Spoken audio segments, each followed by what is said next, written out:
Nation, what's good in Mr. Rogers Raider Hood? What could the Raiders have done better this offseason in free agency in UDFA to make ESPN, CBS Sports, the bookies in Las Vegas, and all the other critics put us better than where they have us at 6.5 wins? Well, I don't know. Maybe you know. Pull up. Let's break it down. Also, the roster. How many guys will we keep at each position? All that and more, of course, on Raiders Unleashed.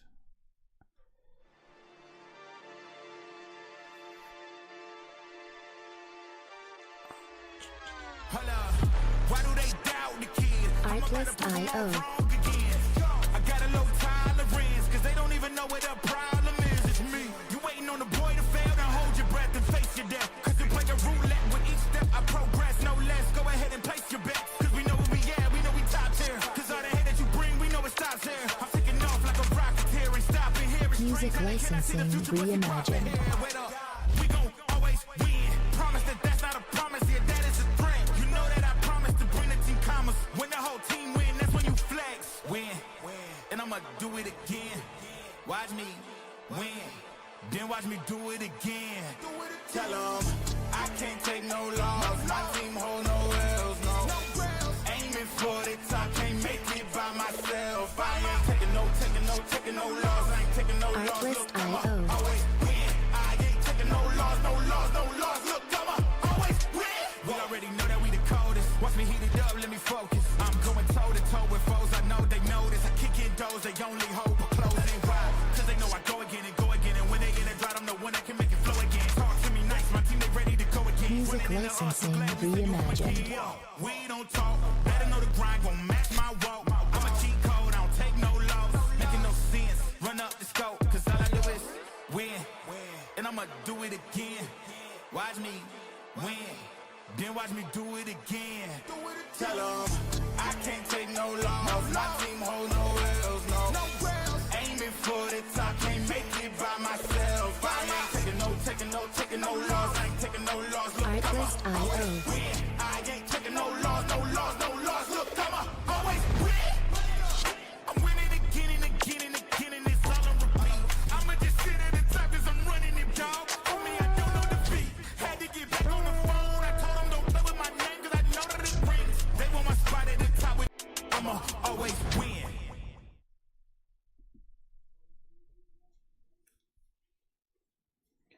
Yo, welcome to another episode, Raiders Unleashed. Shout out to my peeps already in the building. Ray Love, Raiders, you know what to do. My guy Lawrence, as always, what's good, my guy? Appreciate you pulling up, popping up to join the conversation. What's good with y'all? How y'all doing? Let me know in the chat. How was your day? So, Raiders news. Man, the critics, right? The critics. CBS, in the latest report, has us 6.5 wins. Damn, didn't they have us at 6.5 wins last year? With a first-year coach? With a general manager that got fired, never did shit for the Chargers? With the offensive coordinator like Chip Kelly, when they really wanted Cliff Kingsbury, who made it to the NFC Championship. Are they really going to do us like that again? I mean, seriously? Well, let's talk about it. The reasons they're given for this 6.5 win scenario is our defense. Our defense? Are they for real? The defense that has, we don't know about Christian Wilkins, but, Christian Wilkins, Max Crosby, Jonah Lalu, Adam Butler, Malcolm Kuntz back. Yes, we lost Robert Spillane. Yes, we have questions at corner. Greg Lira, what's good? Tatty Raiderette, appreciate you. But other than that, Are there really a lot of questions? Why is that gift showing up in the back? That's crazy. I gotta fix that. But at least it popped up. Welcome to the family. Welcome to the family. Ray Love, Jason Childress, my guy Furpo in the building. Welcome to the Unleashed family. But yeah, man, that's how they're gonna do us, right? So once again, they put us at 6.5 wins. Did they forget the part that we had Garner Minshew? You know, my boy Aiden O'Connell, I'm not going to keep going there. Never really got a shot. We all know we can criticize him like we do Derek Carr. I'm not going to get into that today. Maybe a little later. But you know, that's really how they're going to do us. We had no stability at quarterback. We had the worst running game in the NFL. We had a mixed match offensive line, a revolving door, which I've said over and over again. You know, like a saloon door or a door in a building where you walk in, the big fucking glass door spinning around, excuse my language. You know, that's what our team was at a lot of positions. At corner, the offensive line, the defensive line, to be exact. We averaged like 2.8 yards a carry. We averaged less than 70 yards a game. We were bottom in the league in every category, 28th or worst in every single run category. Brock Bowers was a rookie, had the best rookie season of any rookie all time. With Aiden O'Connell, with Ritter, stop playing, and Garner Minshew, and y'all really gonna sit there and act like Pete Carroll with the moves we made in the offseason, with the way we've killed it in the draft, with the UDFA signings we're bringing in that all look like dogs and killers, look like they love ball, they want to be here, they want to play, and you're really going to tell me with Spytech, with Pete Carroll and all his success and the blueprint of victory that you have us at 6.5 wins? Now, I know about the division. I know they were all 3 playoff wins. I know they all bumped up. I know they all got better, but they all lost a lot of key pieces too, and they all have questions on can they replace those key pieces that they lost. I believe the Raiders can, and I believe they already have replaced the pieces that we lost. Are they going to play 97% of the snaps like Trayvon Moehrig did? Absolutely, probably not, you know. But then again, if we keep 4 safeties on the roster like we did last year, there is a very, very, very high possibility that guys like Jeremy Chin and Pau Mao, or, you know, whoever it is out there, Trey Taylor, you know, one of these guys are playing a lot of snaps. Will it be 97, 98% of the snaps? You know, that depends on their success. In my opinion, for Poe. But yeah, you know, this is clown shit, bro. They do this to us every single season. We got a damn good head coach. We have an amazing staff.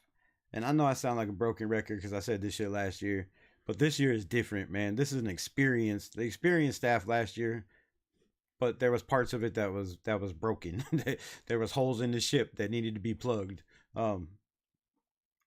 So I just don't understand. Like, what else do we have to do, man? We went and got Ashton Genty, right? We went and got Mostert.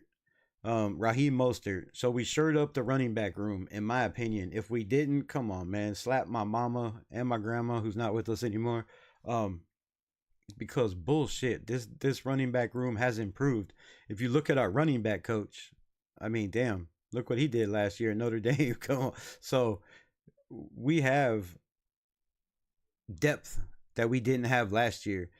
We have better players, backup players at key positions than we had last year. We have improved players that were young players like JPJ, like Jacorian Bennett, DJ Glaze, even Meredith, the Camryn Richardson. All these cats are still very, very young. Most NFL players take, 3-4 years to get it. Brock Bowers took 1. If Ashton Genty takes 1, look out, NFL. I don't care what our division looks like. I don't care who's in our division. This team is going to be nasty, and I keep saying this team is going to be scary, but to put us at 6.5 wins is absolute crazy. They have us ranked. Chucky Smoke was good. Was good. They have us ranked as the 16th toughest schedule in the NFL. That's going off of last year's ranking. We all know teams piled up in the draft. A lot of teams piled up in free agency. Some of the teams that were bottom of the barrel, like the Giants, like the New England Patriots, just absolutely mopped the floor with free agency and the draft, in my opinion. And these teams are going to be 100% better. New coaches, new GMs, new offensive coordinators, new staff all around. Some of these teams are going to make quick turnarounds like the Washington Redskins. And I believe our Las Vegas Raiders are one of those damn teams. So please stop with the bullshit and acting like this team is only going to win 6 games, man. The schedule comes out in 2 days. We already went over who we play. We know who we play. And it is a very, very, very winnable schedule. There are not a lot of tough games. Now, you could look at, like I said, some of the teams that are going to be tougher, but they're still inexperienced young players, that have to adapt to the NFL, and a lot of their roster, revamping is through the draft and was in UDFAs bringing these young kids in. So I think this team is underrated, and that's fine. That's fine. I like us when we're underrated.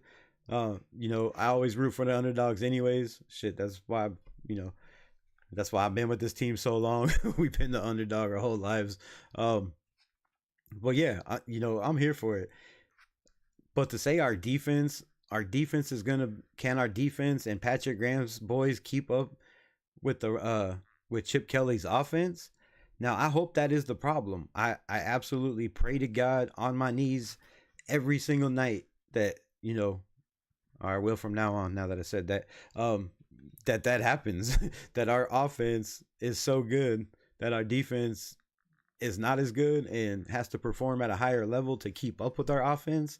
If that happens, shit, bro, I'm 100% here for it. But let's get into it. I guess people are dropping off. Shit, I'm already losing peeps. So I don't know if I can pull this up, but I'm gonna try. I don't know if it's gonna work, but I'm gonna try. If I get flagged, I'm gonna be pissed. Oh, come on, man. Where'd you go?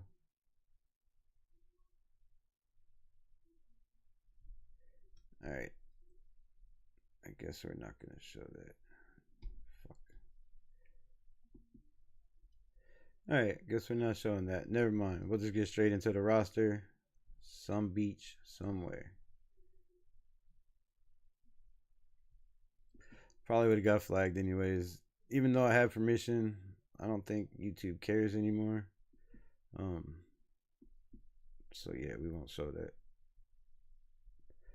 We won't show this just in case. Las Vegas Rasta. Now, I know we just did this a couple days ago. Bear with me. This is a lot better. View. Vision. Fuck, I should probably... Yeah, I'll do that.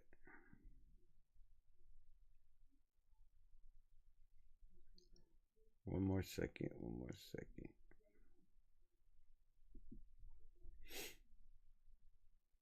you gonna do me like that? Damn it. Alright, there we go. Alright, so I told people I would break down, yesterday when I was live in the morning. I didn't get to go live at night. Once again, I apologize, but 2 lives in one day was enough for this Rebel. So here's the roster. We're going to break down how many guys we kept last year, how many guys we're keeping this year. And I just screwed myself because I needed to see the other screen. All right, so backtrack one more time. Fuck my life. Here we go. So the Las Vegas Raiders. I don't know if you can see this screen.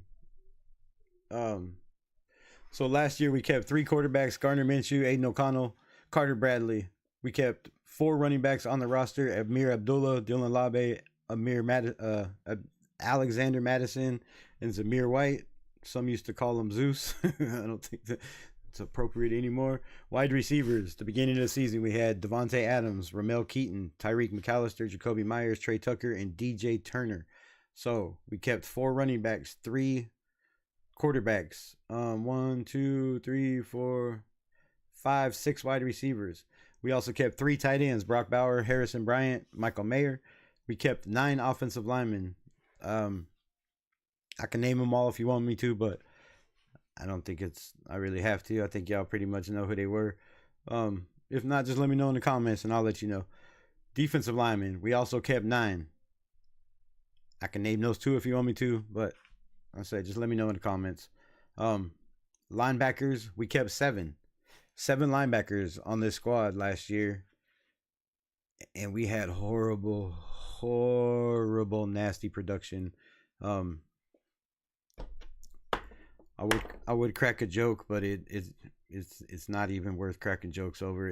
There was nothing funny about it. Corners, we kept 6 last year.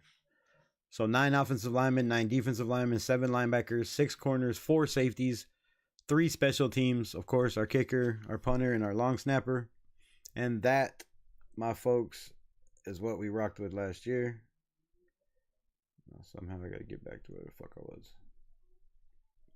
Alright, so out of that, this year in camp, we have Cam Miller, Carter Bradley, Aiden O'Connell,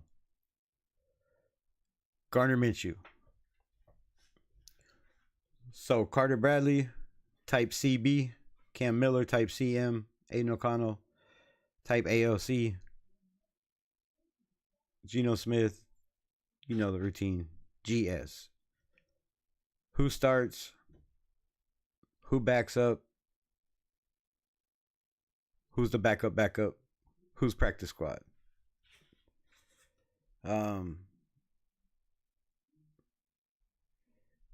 I can hear and see everything. What? How are you doing tonight, Rebel? I'm doing all right. Let me ask a hypothetical question. If we still had JJ, who do we draft instead? It's a very damn good question, Mr. Furpo. If it was me, it would have been the same kid the Denver Broncos drafted. I really would have took Jahdae Barron. Now, if we traded back, a couple spots, I would have took Jahdae at 6. People think I'm crazy. This kid is going to have, Patrick Surtain type career. He's learning from the best. He's already damn flipping good. He has all the speed. If it wasn't for Geno Smith, not even with Geno Smith, if it wasn't for Geno Smith and the Pete Carroll connection, I would have moved back and got Jackson Dart. This kid is gonna absolutely kill it. He's already killed it. I'll get to Jackson Dart here in a minute. Let me answer your question. So, it would have been Jahdae Barron. I would have liked to seen us get a linebacker. Jalen Walker was there. Obviously, the Eagles like Jahad Campbell. I like Jahad Campbell a lot. A lot of teams passed on him. So, it could have been a lot of positions. We could have went corner. We could have went offensive lineman. It could have been a lot, bro. It could have been a lot. It definitely wouldn't have been a running back in the first round. I can tell you that. But I don't know if any of the players we would have picked besides Ashton Genty would have produced like I believe this kid is. I mean, that's just my opinion. Make sure to double tap, hit those likes, show some love. Yeah, hit the like button. Subscribe to the channel if you're not already subscribed. Show some love. Appreciate you. Jump in the chat. Let me hear your comments. Let me know what you think. Obviously, nobody's going to comment. And the 8 people in the building. So I guess I'll go first. I think it's going to be Aiden O'Connell to start. I'm just kidding. Stop playing. You know better than that. It's going to be Geno Smith. It's going to be Aiden O'Connell. It's going to be Cam Miller pushing both of them. Because obviously there's something there. between him and Tom Brady. There might be something there between Aiden O'Connell and Tom Brady.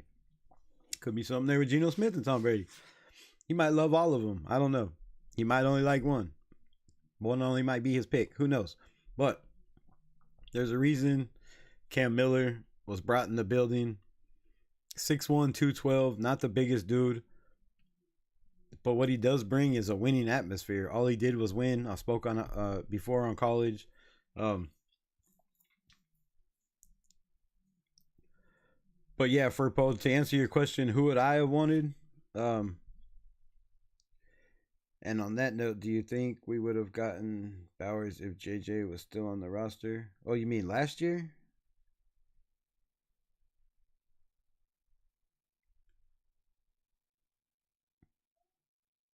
I think we still would have got Bowers, no matter what. Bowers is a generational player that 12 teams in front of us are, where did we pick? 13, 12? However many teams in front of us made the stupidest decision in their life, except for maybe possibly 3. The Commanders. I apologize for that. The Commanders, of course, they got JD5. The Giants, they got Malik Neighbors. Other than a couple teams, you know, Brock Bowers, they're going to regret for the rest of their life not signing. So, yeah, I think they still would have got Brock.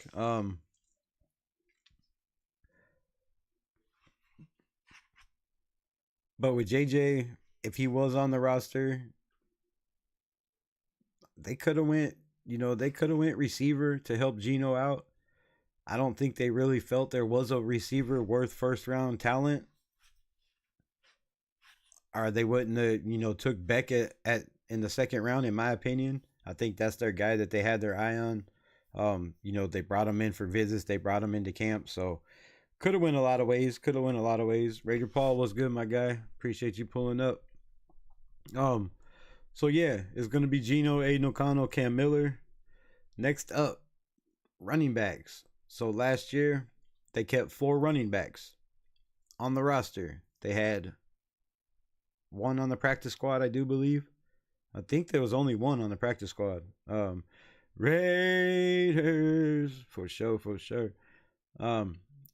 So we got Chris Collier, 5'11", 210. A huge uphill battle for this man. I'm not gonna lie. We have Ashton Genty. I just don't even see this kid making the roster. Fucking stop playing. Ashton Genty, that's number 1. We have Dylan Labe. This kid has a bigger uphill battle. Drafted 6th overall, 5th overall last year. 5th or 6th, was it? I think it was 5th. I don't know. Could be wrong. But drafted last year, got absolutely no burn unless it was special teams besides the 1 fumble. Kid's got a crazy uphill battle. Sincere McCormick. A lot of people in the Raider Nation love Sincere McCormick. A lot of people in the building love Sincere McCormick. Sincere McCormick has a problem staying healthy. No matter what you want to say, freak injuries, whatever it is, he's been hurt every single year. Most of them in camp didn't even make it to the year. This year, he made it to the year. Practiced a bunch, got in, played a couple games, got hurt. So, Sincere McCormick is a huge question. Raheem Mostert. I don't see a scenario where he doesn't make the roster unless one of these guys really do something special in camp, not named Ashton Genty. But there's nobody in this camp besides Zamir White that has anywhere near the speed that Raheem Mostert does, even at his age, at 33. It's not even close. The dude is lightning fast, and he might be the fastest running back in the building. I wouldn't argue that at all. Then you have Zamir White. So that is 1, 2, 3, 4, 5, 6. Is this ESPN roster? Fuck, I should have went to ESPN. There are 3 more guys in camp, and I do not have their names in front of me. Who the fuck is it? One of them I talked about. out of Lamar, the running back out of Lamar. But even the running backs that we drafted, we brought in UDFAs or brought in minicamp, as minicamp bring-ins. I just don't see any of them really doing anything special. So to me, the 4 running backs is Zamir White, Raheem Mostert, Sincere McCormick, then Ashton Genty. Yes, I said it. I don't think Dylan Lobby makes it. But I don't see him getting kicked off the team. I see him being on special teams. Now, there is a scenario that this kid outworks a lot of these players out there, like Sincere McCormick. But if that was the case, he did get reps before Sincere McCormick last year, right? He did get the 1 rep. He fumbled. It took, 3 more games before they were comfortable with letting Sincere McCormick come in. So I don't know if that means anything. Was he ahead of Sincere McCormick on the depth chart last year? Obviously, or they wouldn't have put him in before Sincere McCormick, who had been on the, practice squad for the last 2 years. So there could be a battle there. It all depends on Chip Kelly, if he wants that scat back, plus that, dynamic back that can do it all like Ashton Genty, and then have that scat back out of the backfield like he had in Travion Henderson. No, I'm not comparing Labe to Henderson, but his ability to make people miss, his ability to catch out of the backfield, it was crazy in college. So, 1 more year under his belt could be a very, very, very big battle. So, again, we don't need to. Zamir White could end up, having a decent camp, and they might try to trade him, or he might get cut also. So that's going to be an interesting battle. Like I said, there's 6 guys there, and I think there's 3 more in camp. So 9 running backs competing for the job, and we only have 4 spots.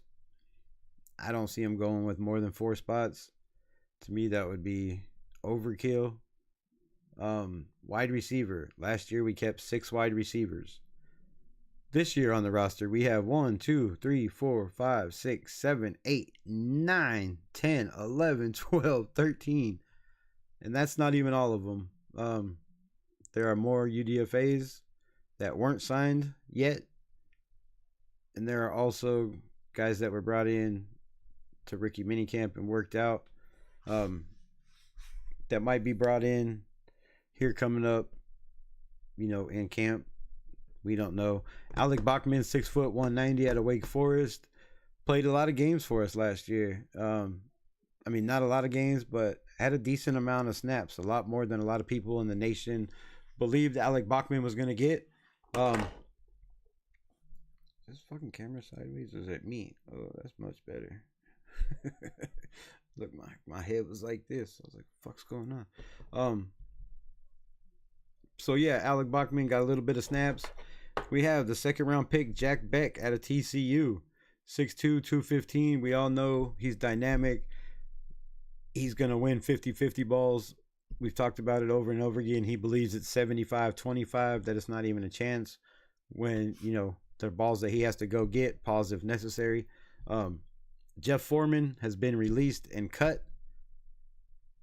I said this like 3 days ago. We went over, maybe a week ago, last week. We went over the same roster, just in a different way. There was a lot of guys cut that I said were going to get cut. So pay attention because, no, I'm just kidding. Or not pay attention, whatever.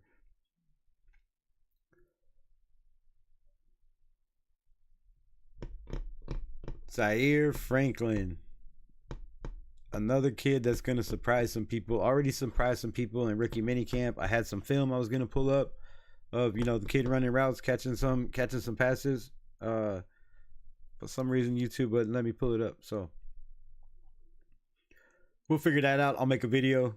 I'll do something like I did the last one that they flagged. Wouldn't let me monetize, but it's all good. I don't care about the monetization as long as I get information to the nation, right?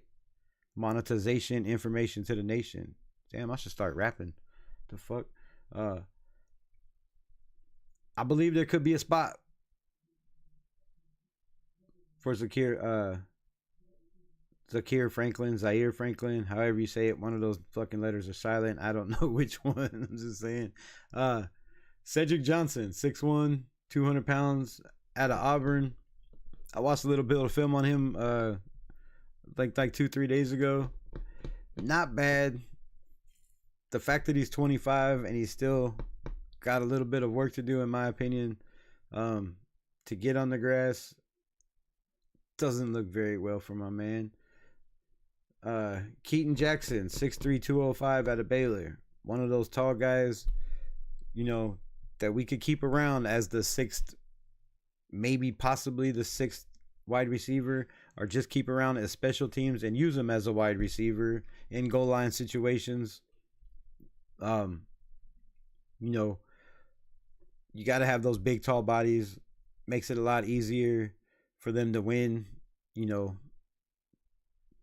those 50-50 balls or the throw-up balls, or quarterbacks under duress, you know, trying to make plays with their feet.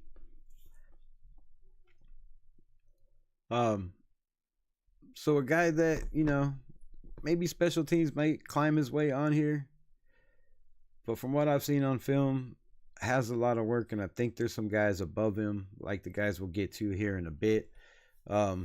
Colin Johnson, 27 years old, 6'6", 222 pounds, out of Texas.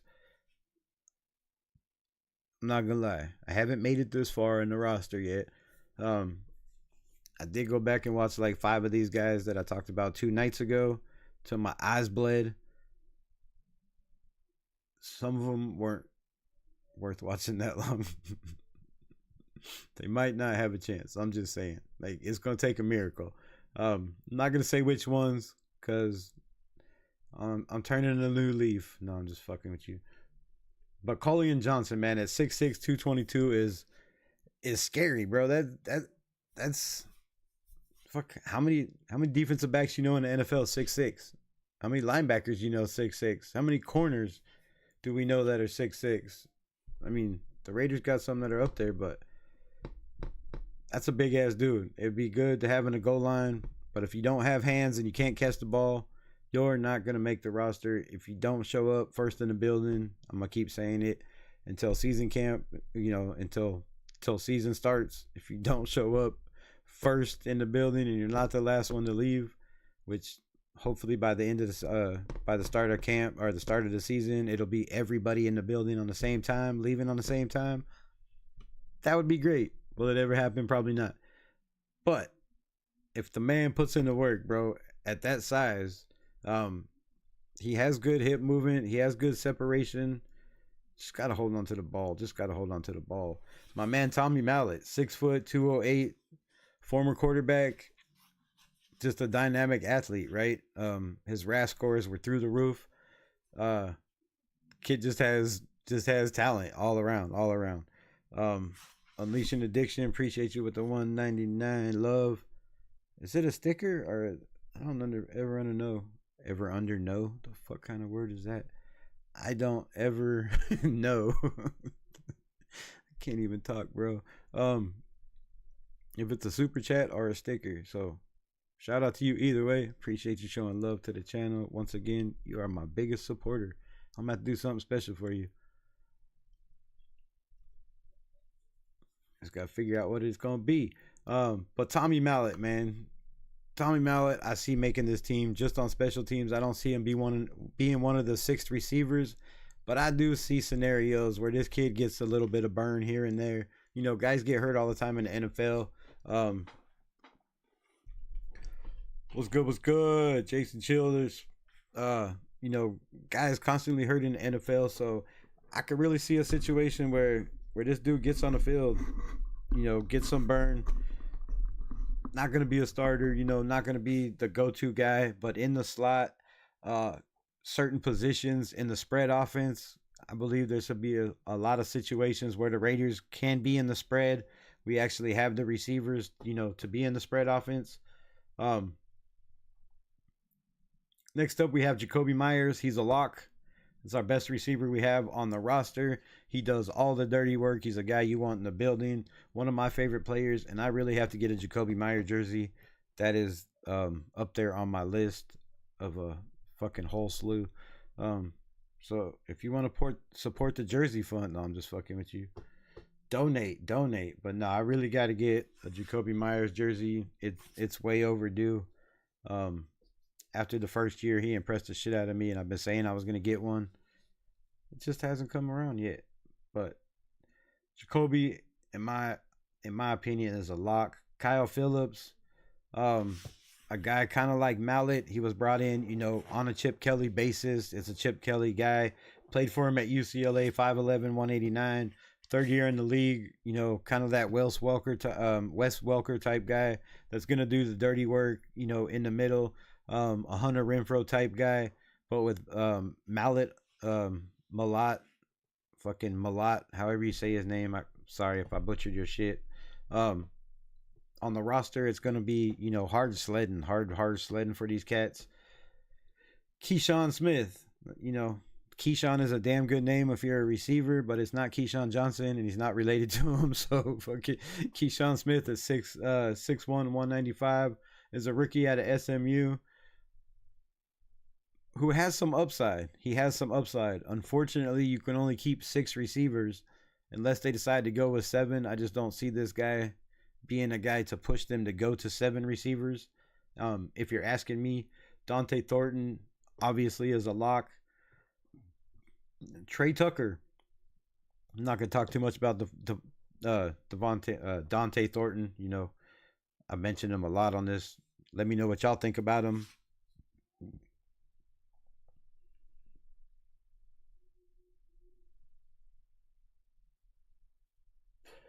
Let me get a little pause up in this bitch. Trey Tucker out of Cincinnati. 5'9", still 185. 185, 5. That's a little light, right? That's a little light. I think I'm over than that, but I got a gut, so that don't really count. It's not a beer gut, which is fucked up. I don't even drink no more. I quit drinking and I got a beer gut. When I drank every day, I was in shape, boy. I was chiseled. It's messed up. Shit happens when you get old. I guess I should have just kept drinking. But 5'9", 185. My boy out of Cincinnati going into his 3rd year. There's some guys that's going to push him. And we'll talk about it right now. So we have 1, 2, 3, 4, 5, 6, 7, 8, 9, 10, 11, 12, 13, 14, 15, 16 wide receivers going into camp. Whoo, that's some work, bro. You have some uphill sledding with no ski forks. It's going to be a long road. So out of the 6, I am going to say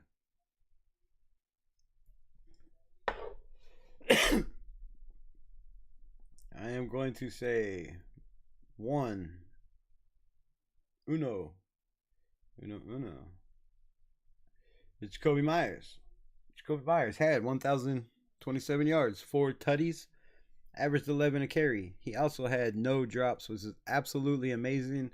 And once again, I told Jacoby Myers on the video, doesn't matter, you probably don't watch. Every time I mentioned that he had no drops, I was going to clap this dude up because that shit is outstanding in my opinion. And if y'all believe that's outstanding, can we get some claps? Can we get some claps in the chat for my guy Jacoby Myers? So Jacoby Myers is going to be my number 1 receiver. If I do this like this, it's going to take a whole lot of time. My number 2 guy. It's not going to be the guy y'all think. My number 2 guy is going to be this man right here. If you just pulled up, thanks for popping in. Stick around. Stick around if you like what you see. 6'2", 215. A guy that can create separation. A guy that has that motor, right? Has that dog in him. Wants to win every rep. Wants to be on the field. Doesn't want to sit on the bench. He wants to be on the field every single play. And I believe it's that type of dog. What's up? 199. Appreciate you in the house. Unleashing addiction. You are my hero. My My hero for Shiro. But yeah, Jack Beck is gonna be my number 2 guy. So that's 2, right? We had 2. Y'all keep track. Somebody keep track. My number 3 guy. My number 3 guy is gonna be this man right here. Yes, it's gonna be Dante Thornton. Now, I know people could say, and I know people like to criticize the Rebel, but that's cool. It's cool. I'm a passionate dude. I love my Raiders. Sometimes I get a little excited. It is what it is. Sometimes I might have wild takes. Most of them come out to be fucking pretty close to true.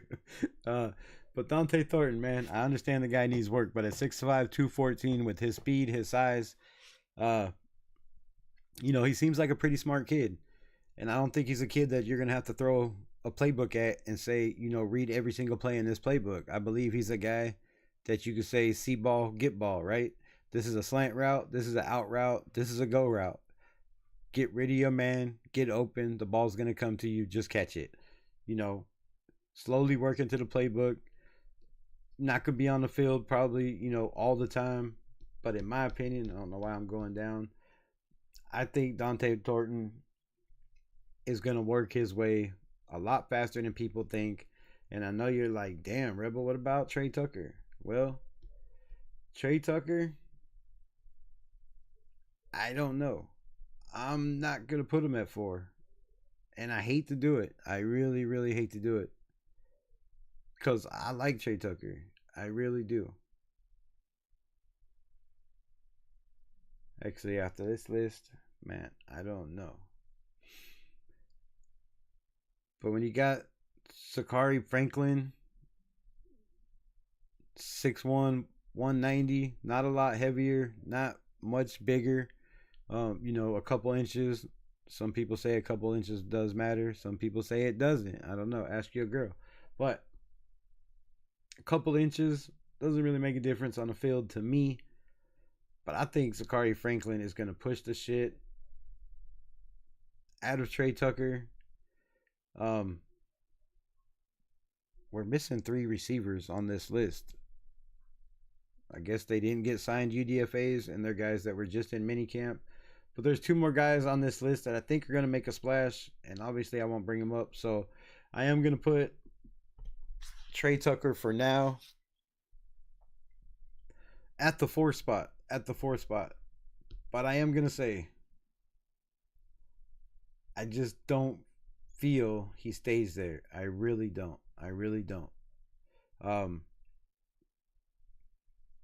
Alec Bachman, I don't see being in that receiver list, and unless it's special teams. But I'm going to say this. I see a spot, and this is probably wild. I see a spot for Tommy Mallet. Have you seen this kid catching passes on the sideline in camp, in mini camp? This kid has talent, bro. He has talent. He has nice footwork for a quarterback. He already understands the receiver position. And I could definitely see him being worked into that slot. Now, he's not going to start right away. It's going to be special teams off the jump, but slowly during the season. And, maybe even as fast as camp. It could be as fast as camp where this guy does start pushing some people. But Sakari Franklin, man. Sakari Franklin. Can I get his stats on here or no? Oh, no. They're just going to give me small shit.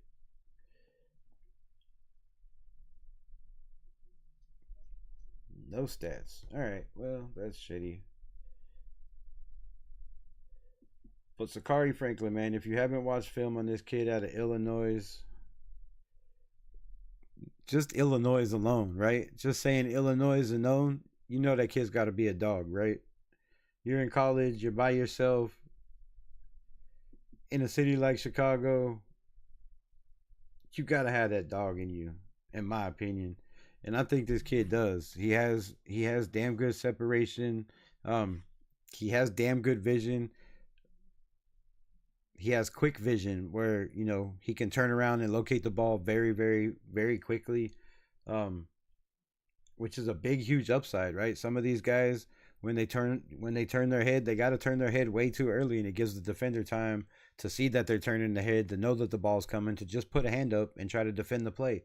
This dude, you know, the routes are timing. They're timing based, they're step based, they're position timing routes. So with that, I think Sakari Franklin is gonna surprise some people. I definitely do. And that would be 5. And number 6, I'm gonna tell you honestly, I have no idea, bro. I have no idea.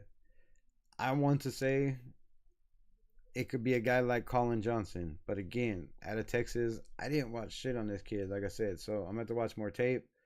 But Trey Tucker,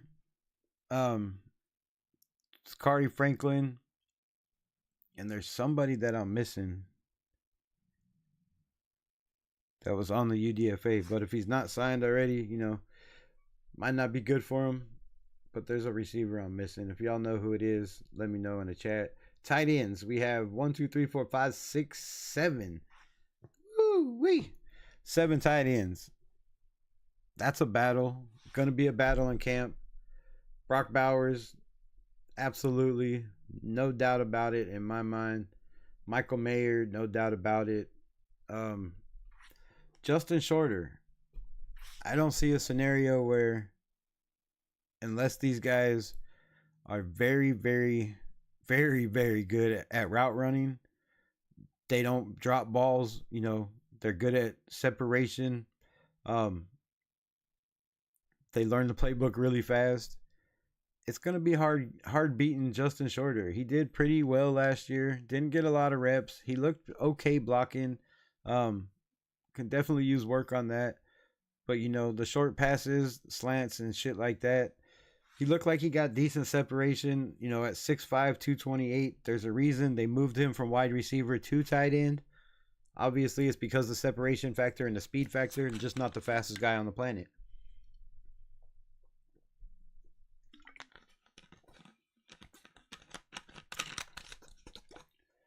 I'm fucking boycotting my life.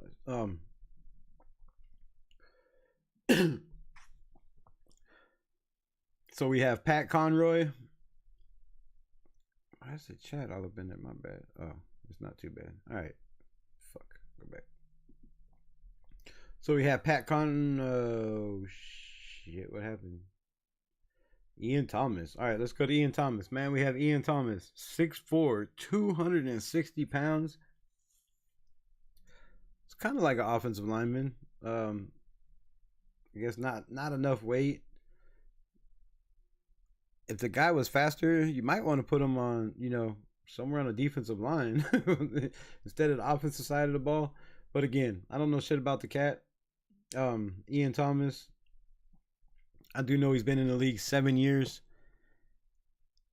We do kind of need a veteran in the locker room that would help these tight ends. But Brock Bowers seems to be like he doesn't really need any help. He was just fine last year. Is a veteran presence necessary? I just don't see it. So I'm going to go Brock Bowers. I'm going to go Michael Mayer. I'm going to go Justin Shorter. Excuse me.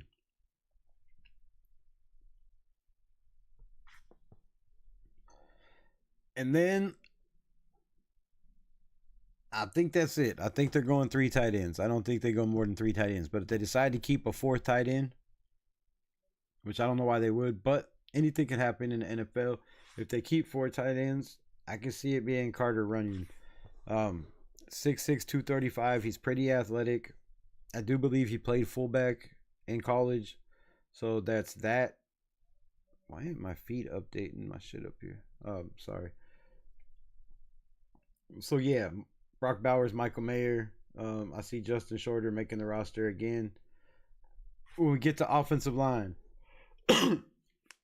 this is a problem. I can't really talk too much about it because the only offensive lineman on here, actually, I take that back. I can talk about it. Let me talk about it in a second.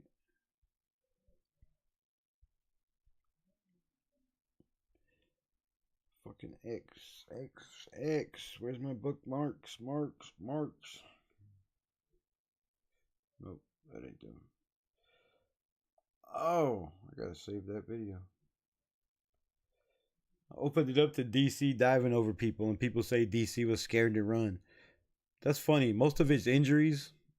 And I ain't getting into that. I just had to bring it up because when I opened this up, that's where it was. I don't know why I can't get into my shit.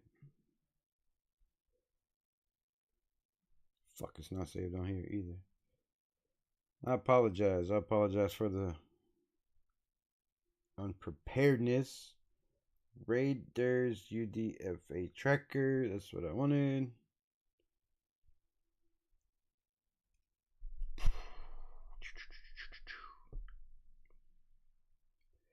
I don't think this has all of them on there either.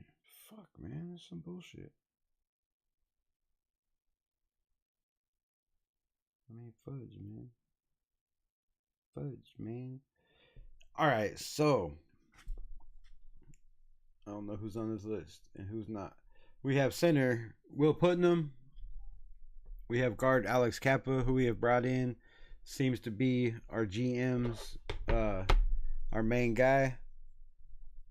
What's good, Nation and Rebel? Appreciate you. My guy Childress, thanks for playing along. Appreciate you. So Will Putnam, man, I've talked about this kid over and over again. Out of Clemson, I think I might have said he was out of Cincinnati last time. I might have messed up. I don't know. 6'4", 300 pounds. Not the biggest cat, right? Not the biggest cat. They have him listed as a rookie. He's not a rookie. He was on the squad last year. UDFA signing. Played in every single game at Clemson. I think he's really, really a natural center. And I like JPJ at center.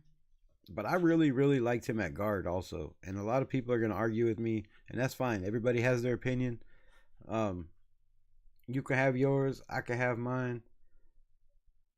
But Will Putnam, I think, next to JPJ would be absolutely nasty on this offensive line. But I just don't think he's big enough at 300 pounds. So, Alex Kappa, Jordan Meredith, again, 6'2", 300 pounds.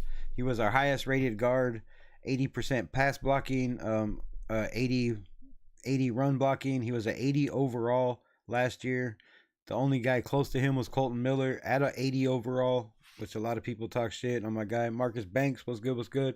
So yeah, my guy Colton, Jordan Meredith, you know, he balled out for us last year. But I think the problem with Meredith is when he got beat, it was 320, 340 pound, you know, big, strong, 2 technique, you know, natural 1 technique nose guards that were just blowing him off the ball and putting him on skates. Now, if they weren't, you know, strong ass guys or guys that were way faster than him, he held his own. Obviously, he was, you know, graded at 80 overall. So the dude held his own. I really like Jordan Meredith. However, we got some guys on here, some big dogs on here that I think compete for that spot. So let's just get into it. I forgot to count them up. So we got Alex Kappa, 1, 2, 3, 4. We have 4 guards listed on this offense, but I talked about it all off season long.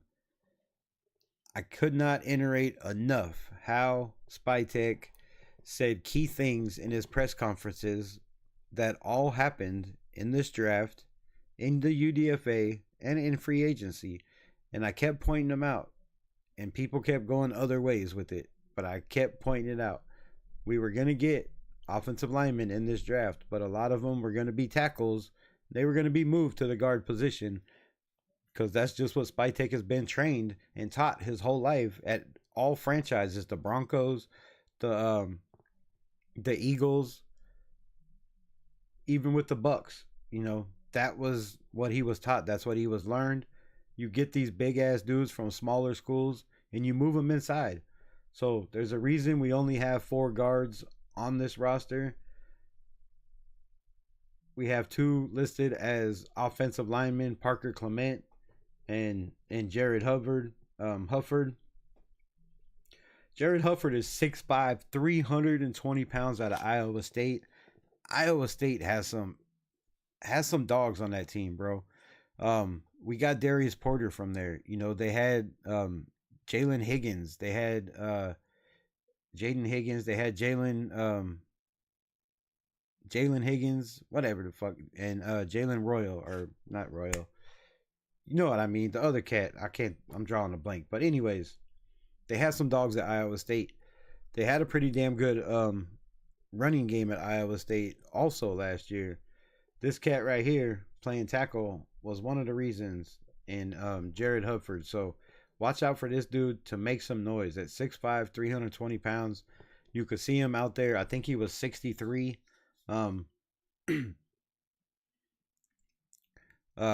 Marcus Banks was good. You know, don't quote me on that. I believe he was 63 out there working out in mini camp the other day, but I could be wrong. But the dude looked pretty damn good at the combine, in his pro days, at training camp. Could he start day one? I don't know. But at 6'5" and 320, you're one of the biggest linemen we have. And there's a very, very good possibility that if you have the strength and that dog mentality, that you can force your way at least as a backup spot and earn a spot on this roster, not just on the practice squad, but on this roster. Also, we have I don't know why I'm just gonna call him GA, because I don't know what the hell this dude's name is, and I'm not even gonna pronounce it because I sound like an idiot and feel bad for butchering somebody's name that their mama gave him. So just call him GA out of Maryland, 6'4", 309 pounds. Another one of those guys that's a tackle, probably going to be moved to guard if he does make the roster. But again, 25 years old, that's probably an uphill battle. Some of these cats, a little bit younger, right? DJ Glaze, 22, 6'4", 323 pounds. The beast from the East right there, DJ Glaze. I really liked this kid's potential, what he did last year, being thrown in a sink or swim type scenario. The man kept afloat, right? He didn't drown. He kept afloat all year long against some very, very dominant Hall of Fame type defensive tackles, defensive ends, that were on his ass constantly. And he wasn't great, but he wasn't bad. And for a third round pick to hold his own like he did, I'm really high on DJ Glaze. Another guy that we got, is Charles Grant. So, oh wait, I forgot to count all these dudes up. 1, 2, 3, 4, 5, 6, 7. That's it. So we got 7 tackles. If you want to call Parker Clement, I think he's they have him listed as an offensive lineman because that's basically what he is. He could play tackle, he could play center, and he could play guard. And Jared Hufford also did the same thing at Iowa State, played all over the line, so that's why they have him at listed at O-line. But Charles Grant, 6'4", 300 pounds, is one of those dudes that you hear me constantly talk about weight. You have to have hogs on the offensive line. You want those dudes that can't be pushed around, that want to win every rep, that have that mentality like the kid that was just drafted from New England that said, I'm going to do everything in my power and die trying to protect my quarterback. That's the kind of dogs you want on your team. How many of these dudes we have, I don't know. But I think Charles Grant has that dog in him. And at 300 pounds, you might say he's a little light in the ass, but strength-wise, he makes up for it. So I don't think he has to play right away. I think there's guys that are a little bit ahead of him on this roster, when it comes to speed of the NFL, right? When it comes to knowing defenses a little better, right? Knowing your spot, knowing your 111, what you have to do. I think there's just a couple of guys that are a little bit above him, but I would not put it past this kid to push for that roster spot at all whatsoever. Then you have Colton Miller, one of the only remaining Oakland Raiders left. There's 3 on the roster. He's one of them. I hope he retires a Raider. I really do hope Colton Miller stays here no matter what. Even if somebody beats him out, don't get rid of this man. Like, he deserves it. He's earned it. Sound like somebody else that's retiring for another team. Dude earned it. I'm not going to talk about Colton Miller much. We already know. Thayer Mumford is a guy 6'6", 215. I love the size.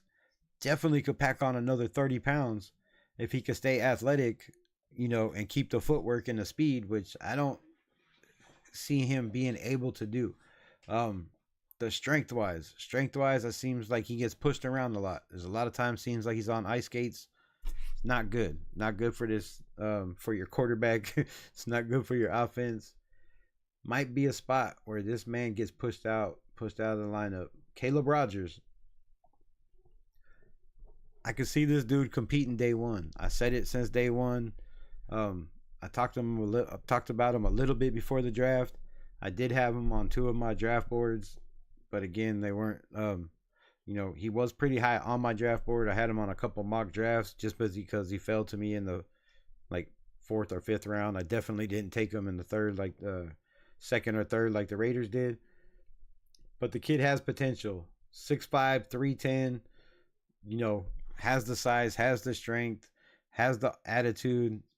I really love his interviews. The kid sounds like, he's a humble kid that just wants to come in and work and compete for a spot. And shit, that's all you got to do in a Pete Carroll system. We seen it with Russell Wilson.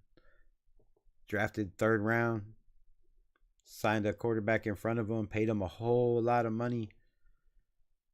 And all you did was come in and compete. Earned a spot, ended up making the 2 Super Bowls, right? So competing is big. You hear every player, what's the main thing you like about Pete Carroll, or what's one thing you can tell me about Pete Carroll, or anything they ask about Pete Carroll, he's always talking compete. He's always saying compete. Everything's about compete. Competition is the best. Thanks for the membership, Unleashing Addiction. Oh, right on. Making sure I wasn't missing no questions. But yeah, Caleb Rogers, Dalton Wagner, man. Dalton Wagner is one of the biggest dudes we have on his team. 6'8", 320. He was a guy that I liked in Arkansas. Wasn't great in pass protection. He never has been great in pass protections because he has very, very awkward footwork. He's a big guy, kind of clumsy. I used to call him Big Clumsy a little bit in Arkansas. Because sometimes it just looked like he was tripping up the guards next to him, trying to defend off his man. But when it comes to the run game, if you want somebody to move bodies, to push people off the line, to open holes, Dalton Wagner's your dude, man. This dude is freakishly strong. Like I said, not the greatest athlete, but the last 3 years, man, he's been working on that shit, right? This is his 3rd year coming into camp. He's been out there grinding. He's been working on the footwork, the technique. The only thing is, at 6'8", he's not the strongest guy. So you don't want to lose that 320 pounds. You kind of need it, but I think it kind of holds him back in his footwork and his athleticism a little bit.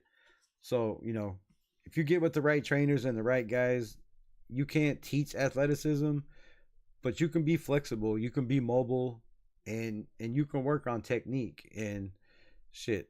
Just ask every player in the NFL. None of them started out with the greatest technique, but if you work on that shit, it'll come. But I think Dalton Wagner, man, the spots are slim on this offensive line. So last year we had 9, right? 9 offensive tackles. I wish we had 9 offensive tackles that were all former offensive tackles that could play guard, center. That would be great. We'd have a Arkansas Razorback type offensive line where they averaged 328 pounds like 2 years ago. 328 pounds was the average offensive line. That was when Dalton Wagner was there, I do believe. But anyways, I'm getting off subject. I could do that sometimes. So we have 1, 2, 3, 4, 5, 6, 7, 8, 9, 10, 11, 12, 13, 14. 14 guards, tackles, and a center. And a center. But hold up, wait a minute. Because we also have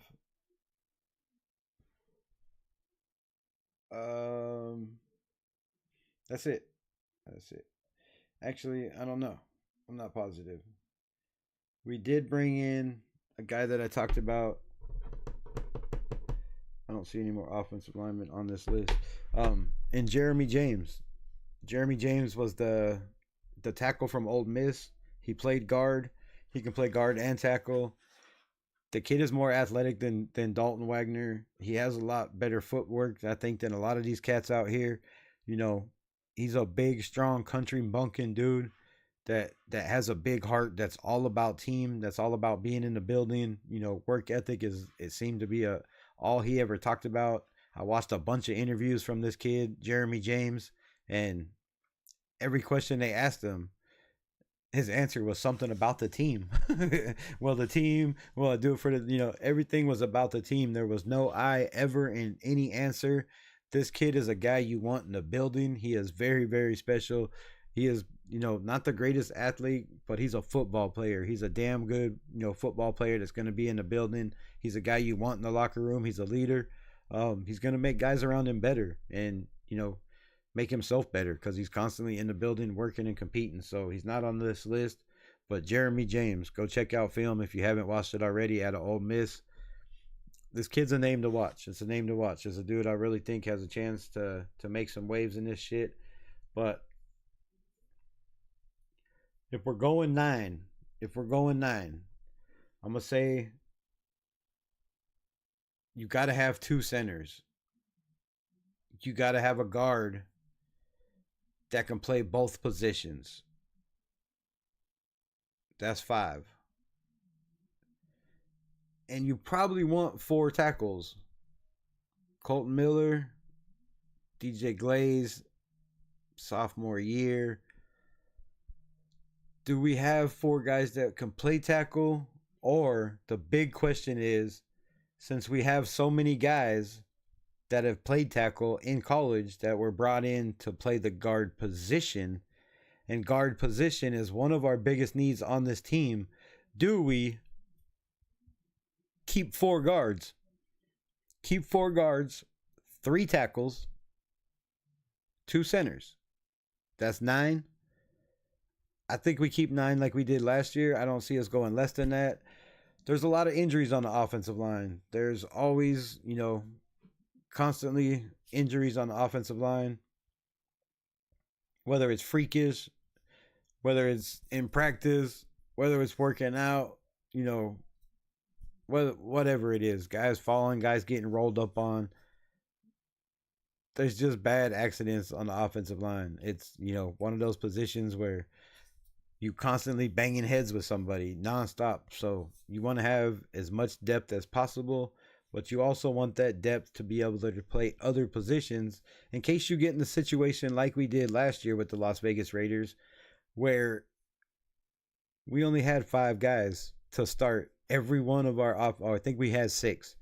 And that was because we brought somebody up from the practice squad. So when you get in positions like that, when you have to bring in a Dalton Wagner up from the practice squad because you don't have enough guys to fill the spot, that's scary, bro. That's scary. So injuries are a big, big thing in the NFL, and you got to have as much guys as possible. So with that being said, again, if we're keeping 2 guys, I'm taking, I think Will Putnam. There's no way he can't make this team unless there's just somebody that much better, and I just don't see anybody being that much better than this cat on this roster. Jackson Powers Johnson is going to be our center, no doubt about it. That's our 2. Guard-wise, I'm saying Jordan Meredith. I'm saying Caleb Rogers.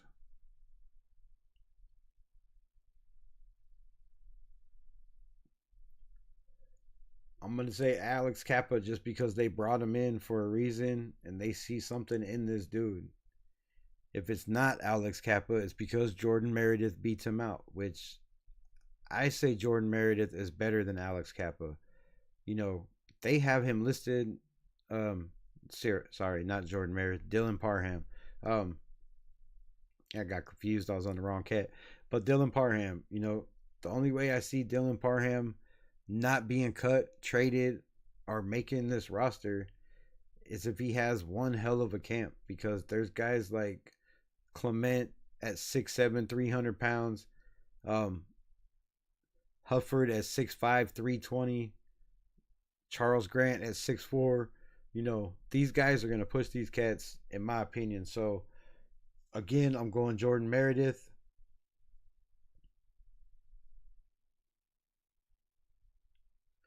I'm going Jordan Meredith, Kappa. I'm saying not Charles Grant, but Caleb Rogers as the other guard.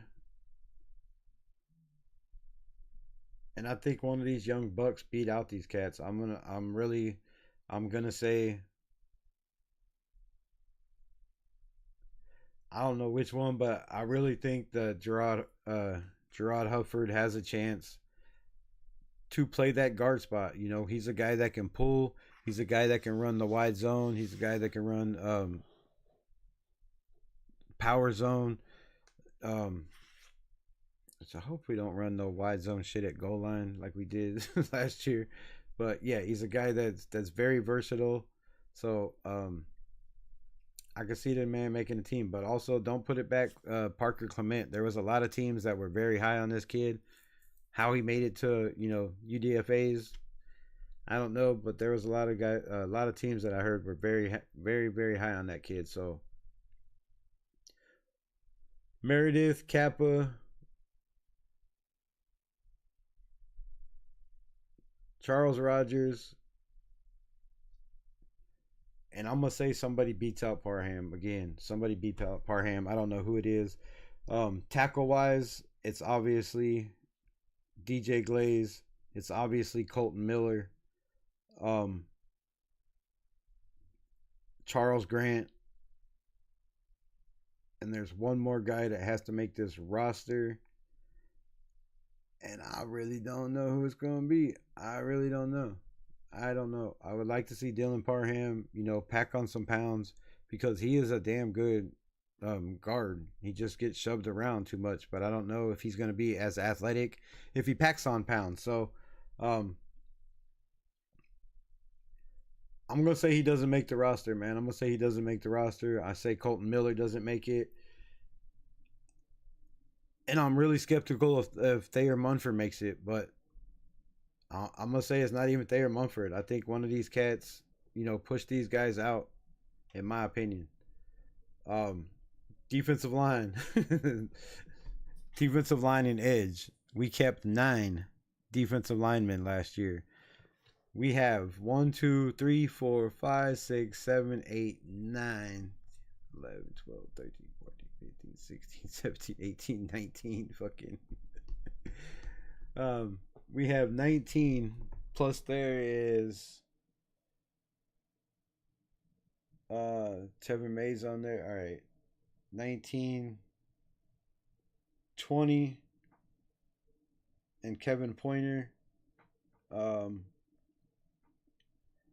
thought there was 21 somewhere else. But anyways, 20 or 21 defensive linemen, bro. That's crazy. Only 9 are making the squad. We do have 18 practice squad players. I see, I don't know. I can see Parham being if they don't cut him, maybe dropping him to practice squad, but then somebody's just going to be picking him up. So you might as well just cut him if he doesn't make the roster. But like I said, I see the kid making the roster. But when we get to the defensive line, man, you got 9 players. You got Tevin May, who was just listed as a defensive lineman because he can play, the 1, 2, 3, 4, 5 technique. 190 pounds, 6'5". Probably not who you want as your nose guard. Not the heaviest in the ass end. Andre Carter, they brought him back, 6'6", 256. I like his size. I like his technique. But again, Max Crosby, this guy right here, Jafari Harvey. I've been saying it. I've been saying it since they announced they were bringing him in. Um, for a look at mini camp. I said this dude gets signed. He wasn't on. Trying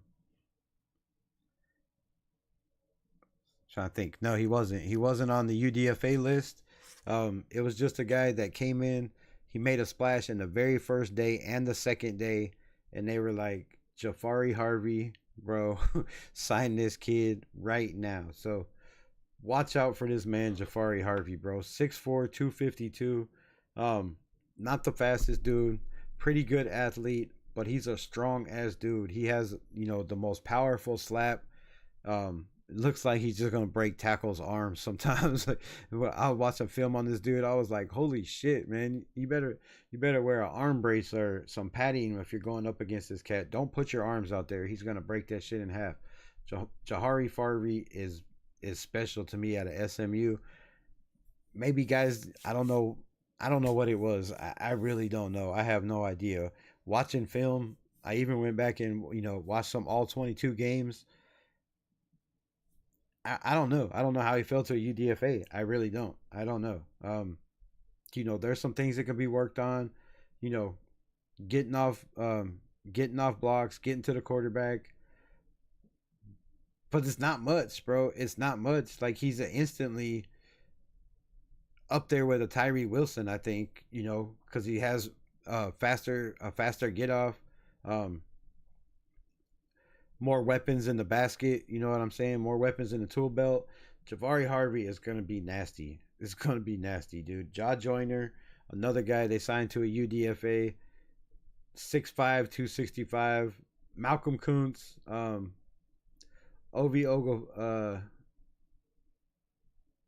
Ogahuafu, I don't know how to say that shit. 6'4", 250 out of LSU. Is a kid I kind of liked. Watching film on this kid, I kind of like this kid. I really do. 25 as a rookie, man, COVID hurt a lot of people, right? It hurt a lot of people. I think there's just too many guys in front of this kid to make the roster. I could see him maybe squeezing a spot out on the practice squad, depending on what they do with Charles Snowden and Woodson. Those are just defensive ends, right? There's a lot of defensive ends. But then when you get to tackle, you have Anthony Booker Jr., 6'4", 351 out of SMU. Another SMU kid. They like these kids out of SMU. They're coached well. They're high character, high class kids. They seem to be looking at a lot of SMU kids. So Anthony Booker Jr., go watch some film on him. Like, subscribe, hit the notification button if you haven't already. If you're subscribed to the channel, not if you're subscribed to the channel, but if you're a member of the channel, I will be doing more member videos. Sorry, I just don't have the time. I got to get more out, but I will be doing more on these players. I will be doing a couple shorts, breaking them down. So stay tuned, look out, make sure you share my shit, please, man. I need all the help I can get to grow this channel. If you like what you see, if you like the information I'm giving you, if it's educational, if it does anything to you, for you, why the hell didn't you subscribe, man? Hit the subscribe button. Share it with your peeps. I know everybody in here's got Raider fans, got Raider fan family. So help me get out there. I appreciate it. Much love to all y'all. Again, Charles Snowden, I don't know what's going on with that cat. Anthony Booker is a big-ass dude. Adam Butler is no longer with the Raiders. Has been released. He got picked up by... Damn it, I don't know. But Adam Butler was picked up yesterday or today, this morning. I think it was fucking Matthew Butler. I keep saying Adam Butler. The other Butler, Matthew Butler, was picked up, I want to say by Miami or Tennessee. And then the other guy we released, fucking... I don't know why I always get Matthew Butler and Adam Butler confused. I apologize. But Adam Butler is not going nowhere. We have Zach Carter. We have Leaky Fatu, again, 6'5", 335. A 5-year vet, been in the league for a long time. brings that veteran presence, but I just don't know if he has the get off to get to the quarterback like some of these cats we're about to speak of. Tonka Hemingway, Jonah Lalu, JJ Pagis, even Laki Tasi. You know, some of these cats are our defensive tackles are scary, bro. We have some big ass dudes. If they could just tackle and stop the run, they don't really have to worry about putting pressure on the quarterback. All they have to do is make sure those gaps in the middle don't open up. Pause if necessary. If you're thinking about gaps opening up, you're on the wrong channel. Hawaiian Kanzi, speaking of gaps opening up in the middle, salute to you. But yeah, so, you know, if those guys just do their job, don't let the gaps open up in the middle for the linebackers to get through. You know, do your 111, contain your space. Or sorry, not if they just contain the offensive lineman and don't let the run, got distracted. Don't let the quarterback, you know, run through the gaps up the middle when the protection breaks down. Then all you have to worry about is Malcolm Kuntz, Tyree Wilson, Max Crosby, and whoever else they decide to put up there. Hopefully it's my guy Harvey and Jaw Joyner, but we shall see. So, next up, Hemingway, right? Tonka Hemingway is a space eater. He's a guy that's going to take on double teams. He's going to eat up space in the middle. You're not just going to run through this dude's, you know, if through whatever gap he's in, you're not running through the A gap and the B gap. If that is his hole, don't come through there. Man, this dude is going to hit you. He's going to hit you hard. He's a hard hitter. He moves very, very well for his size. He has pretty good speed. He has damn good ball tracking ability. You know, I've seen him chase down quarterbacks, track quarterbacks. He has that Adam Butler type speed, that motor where he's not going to give up on plays. He's going to chase you down all the way to the sideline, give it everything he's got, for a big ass man in the middle. So Tonka Hemingway was an absolute steal in this draft. Pretty much like every player we drafted. You know, I've heard respectable people give us C's, C pluses. I just think respectably that is disrespectful as fuck. Like, and I know some of these guys do more film and tape than me, but this draft killed it, bro. This draft killed it. Taking my Raider binders off. Even if you listen to other, you know, other takes, other content creators that just do football, that aren't biased, that, you know, don't have a team, all give the Raiders draft a A, like a minus. So, you know, a C I believe is a little harsh with some of, you know, some of the guys we have. Jonah Lalu, 6'5", 292. I bitch about weight on the D line, on the offensive line. This man, it doesn't matter. He is freakishly strong, pretty athletic for 6'5", 292. He impressed the shit out of me last year. I cannot say enough about Jonah Lalu. I don't see any way in hell this dude does not make the roster. There are not. I'll pull some up. I'll get some. You have to go back and watch the full games of all 22, but I'll break some down. I'll pull some up. I got you. Where was I? Oh, yeah, Jonah Lalu. You know, man, only keeping nine defensive linemen scares me, because this defensive line is deep, bro. The pause if necessary. It's deep, cold, and wet too. I can't say enough about what the Raiders have done in this free agency and in the offseason, just in general, man. Like, it's nasty, but let's move on. Jonah Lalu, it's going to be rough, bro. It's going to be rough. You got JJ Pegas. He can play fullback. The man's played tight end. So he knows the offense. What better way to be one of the best defensive players on the planet but to know offensive schemes, to been in offensive schemes, to run offensive schemes, to study offensive schemes, not just study what other teams are doing against you, but actually been in them and run them. Know the ins and outs of how they work, know what people are lining up, what formation it is, if it's a run play, if it's a pass play. My guy Pagis knows all that. He has all that info. He keeps it very, very well locked inside his little noggin. But nah, for real, the dude's a dog. Then you have a guy that has to make the roster because he's our new international intern player, or however the hell you say that. IIP. Sound like a damn pirate. So yeah, let's get into this because man, it's taking fucking forever. I don't know, bro. I'm. All right, I don't know. I really don't know if we're keeping 9 guys on the defensive line.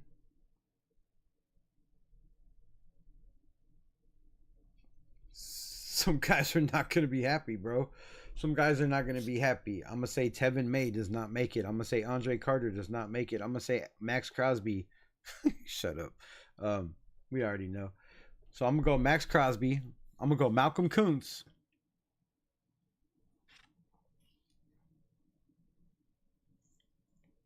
This is rough, bro. What y'all got? What y'all thinking?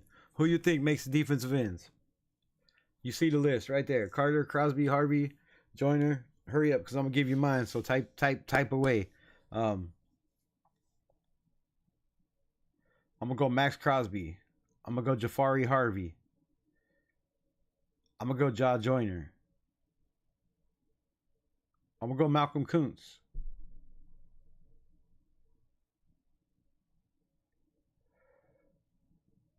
And Tyree Wilson, but I think Tyree Wilson's gonna play more of a defensive tackle row your boat. Roll. That's 5.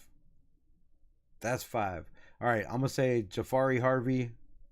If they put Jafari Harvey or Ja Joyner after being taught by Rob Leonard on this practice squad, they're not gonna last long. So I don't know how many people we can protect, but I'm gonna say Jafari Harvey and Ja Joyner start.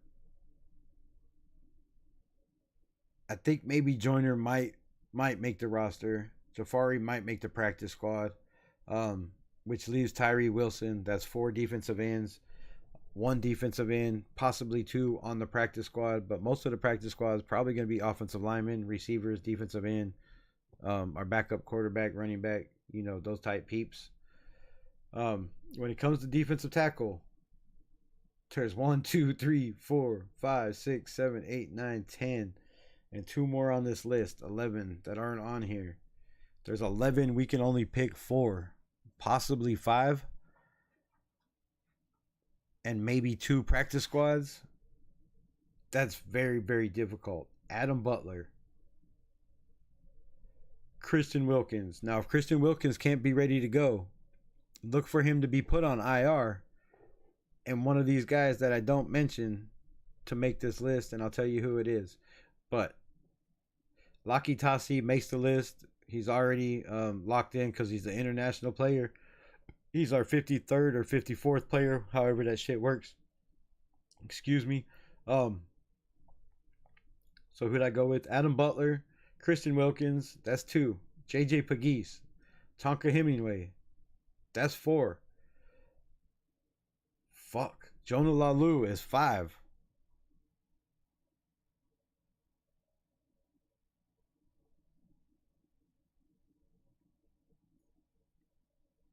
Yep, that's it. The rest don't make this squad unless they make a practice squad. I don't see too many defensive tackles being on the practice squad. If we're keeping 9 defensive linemen, there's really no reason to bring in a guy just to be on the practice squad because, I mean, let's face it.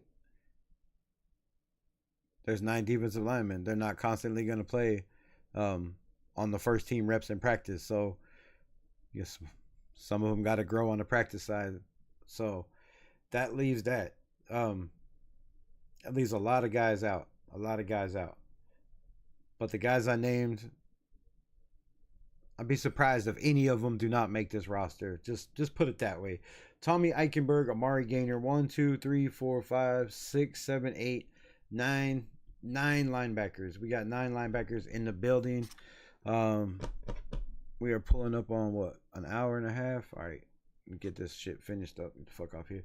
Appreciate y'all pulling up and rocking with me. I love everybody in the building. Y'all are my peeps. I definitely appreciate y'all. Tommy Eichenberg, man, he struggled in coverage. He struggled in the run game. He struggled getting on the field. He struggled being healthy. He struggled pronouncing his own last name. At least I do. For a long, long time. I probably still don't say it right.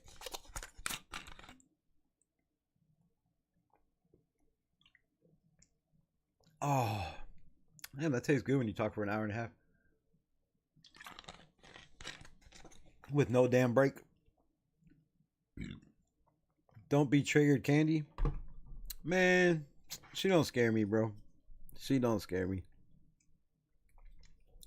Who's giving you a thumbs down? Tark the Shark. Damn, that's messed up. Maybe he don't like your titties. I don't know. I don't know. Oh shit, don't knock that over. Fuck. Hold up. Glasses are making my eyes water, yo. I hate onions. They make me cry. All right, so linebackers, man, oh man to the man, oh man to the man.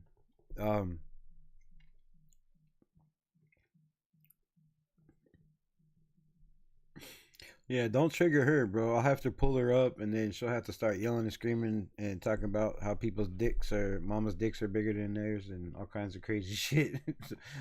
If you want to be cussed out, if you want to see a crazy, wild, fun, energetic, entertaining, go check out Hawaiian Candy, bro. It'll definitely keep you commenting in the chat. For sure. Tommy Eichenberg, like I said, struggled, man. He struggled all over, yo. Struggled, like I said, being healthy to get on the grass. You know, I don't know what the whole problem was there besides the coaching and, you know, some of the coaches. Maybe it was the player. Like I said, I don't see everything. I'm not always in the building. I don't know all. I don't claim to know all. I might seem like I do, but if that's how I come off, you just don't know me. Tommy Eichenberg, though, 5th round pick, it's going to be rough sailing. Amari Gaynor, UDFA, is already better than Tommy Eichenberg, in my opinion. He played damn well in special teams. He should have got grass time last year. He did not get much grass time. If you don't get burned, you don't get better. That's my motto. No burn, no better. Shout out Unleashing Addiction for the $3 devil horns. Bro, don't put that shit in my chat. But no, I appreciate you. But Amari Gaynor, bro. Amari Gaynor, you know, talked about on this channel. Shit. Enough that every other content creator started jumping on board and talking about Amari Gaynor. I'm just gonna say that. I talked about him a lot. I'm really high on this kid, dude. I believe he can play the Mike position. I believe he can play Sam or Will. I believe over time with a little bit more weight, you know, you can put him at the edge position. I just don't see why we need to rush it there. He's one of our best cover linebackers. Just get him on the field as much as possible. Matt Jones out of Baylor, a rookie. You know, one of those guys that if he does make the roster, it's going to be practice squad. You know, could be one of those sneaky guys where we sign to a, you know, potential contract later or however they do that shit. Not a bad linebacker. Again, not a lot of film. Just mostly highlights, and highlights I know don't show everything. So again, I'd be talking out my ass if I said I knew too much about a guy that, you know, I haven't seen him get beat, because highlights, right? It's just highlights. It's him doing his best shit. So I'll do some more for sure. Matt Jones. I need to start making a list of these damn players. I guess they're on the roster. Cody Lindenberg, 7th round pick, 6'3", 240 out of Minnesota. I like this guy. You know, he reminds me of a lot of those dog linebackers, right? I don't want to say names because people get butt hurt and be like, "Oh, how can you compare this dude to this dude and that dude or whatever the fuck they say." But he has that in him, right? He has that killer instinct, that I'm gonna break your ribs every time I hit you mentality. I'm gonna knock the ball loose. I'm gonna make a play. I'm gonna create an interception. I'm gonna get a turnover. You know, if he's blitzing, the dude's gonna disrupt the backfield. He's that dude. He's that dude, and he has a chance to be very special. Now you have to, of course, work on technique. You have to be in the playbook, but I believe he has, he has a potential to definitely make a splash on this roster in camp. But you got to get there first. You got to get there first.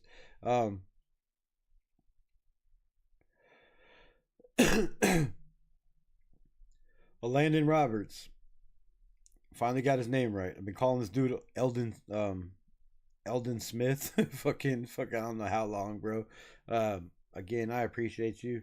Landon Roberts, if you probably ever see me, you're probably gonna punch me in my mouth and be like, "Damn, dude, get my name right." But we know a lot about Landon Roberts, right? He was that green dot in Pittsburgh. He was that guy up the middle, positive, necessary. He's a run stopper. He's not great in coverage. He's a guy you want in your locker room. He's a leader. He's a captain. He's going to put guys in the right position. He's going to make guys better around him. He knows ball. He's not going to miss tackles. You're not going to run him over. You're not going to run by him. He's going to make plays. At 31, how many plays can he make? How much can he be out there? Can he be out there 60, 70, 80%, 90% of the snaps? 80-something, 89% of the snaps like Robert Spillane was? I don't know. But there's a reason why the Pittsburgh Steelers let Robert Spillane go and kept Eldon Roberts 2 years ago when they let him go. There's a damn good reason. Obviously, they thought Eldon Roberts was better than Robert Spillane. Now, I can't speak enough on fits in systems. If a guy does not fit in a system, he's not going to shine. If you don't put him in positions to play to his strengths, he's not going to shine. Robert Spillane is a perfect example of that.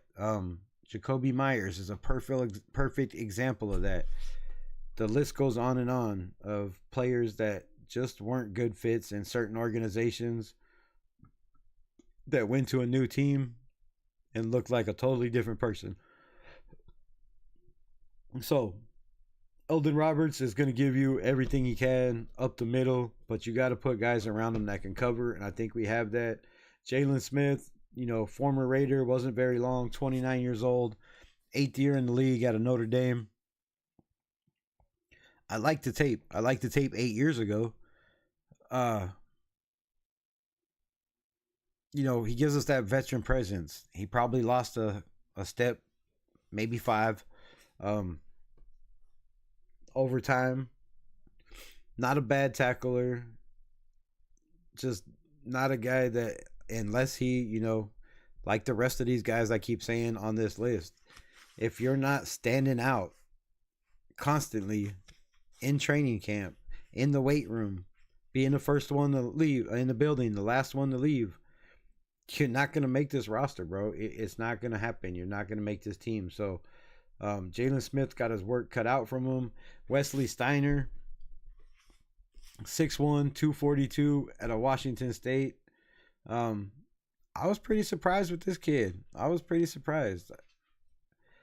Definitely with the right coaching, in the right system, with the right guys in front of him, the right kind of safeties around him, could be a guy that could definitely surprise some people in this system. Jalen Walker out of Indiana is another kid that really definitely surprised the shit out of me. The more I watched film on this kid, I was like, damn, He's not the fastest. 40 time didn't help him. Um, but he can catch the ball. He's decent in coverage.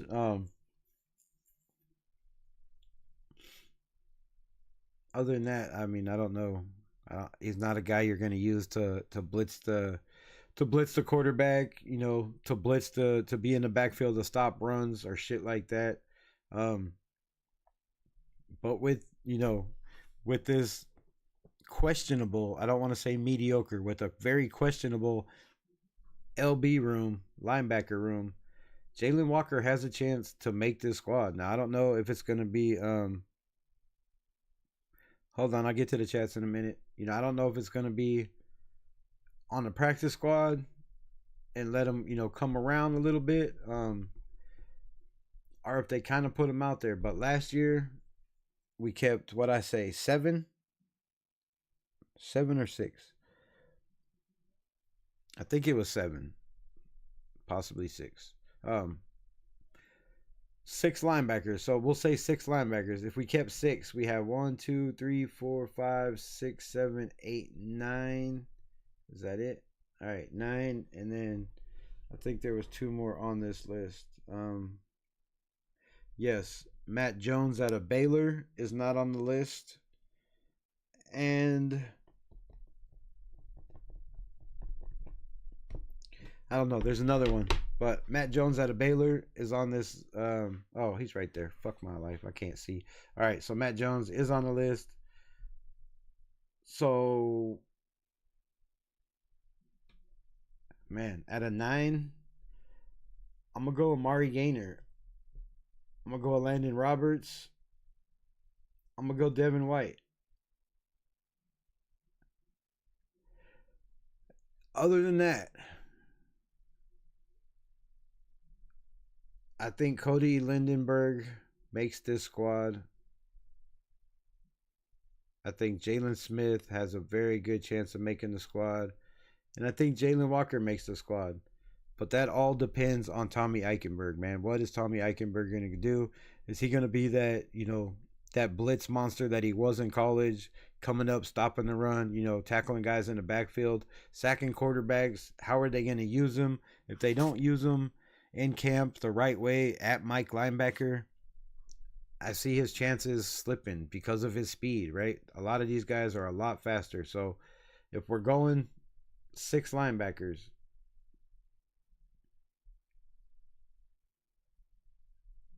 it's Amari Gaynor, Eldon Roberts, Devin White. I'm going to go Jalen Walker, Lindenberg, and my sleeper is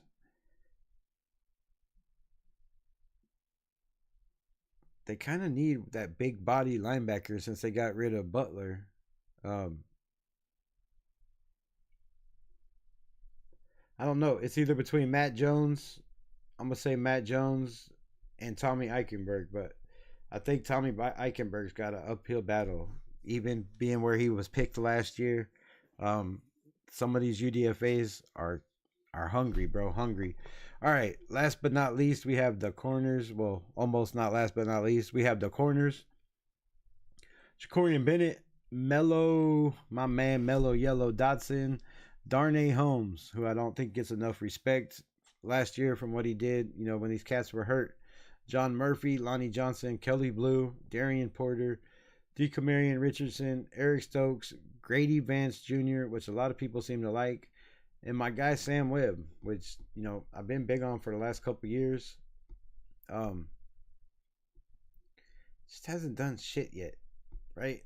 Hasn't done shit. Hasn't got the...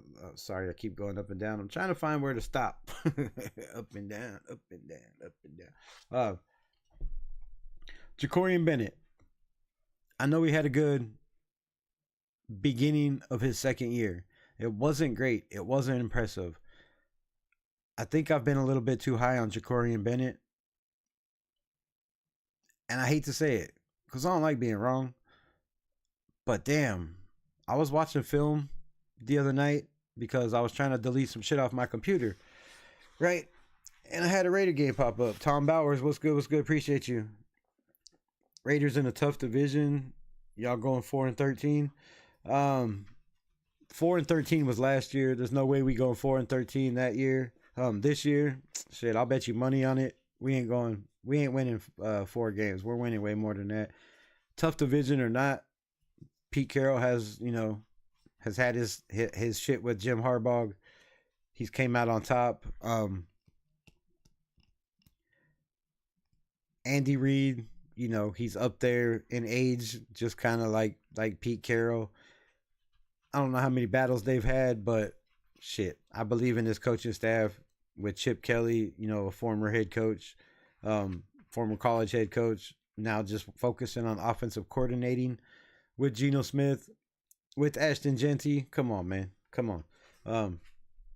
But I do like your last name. I'm just going to say. So, Jacorian Bennett,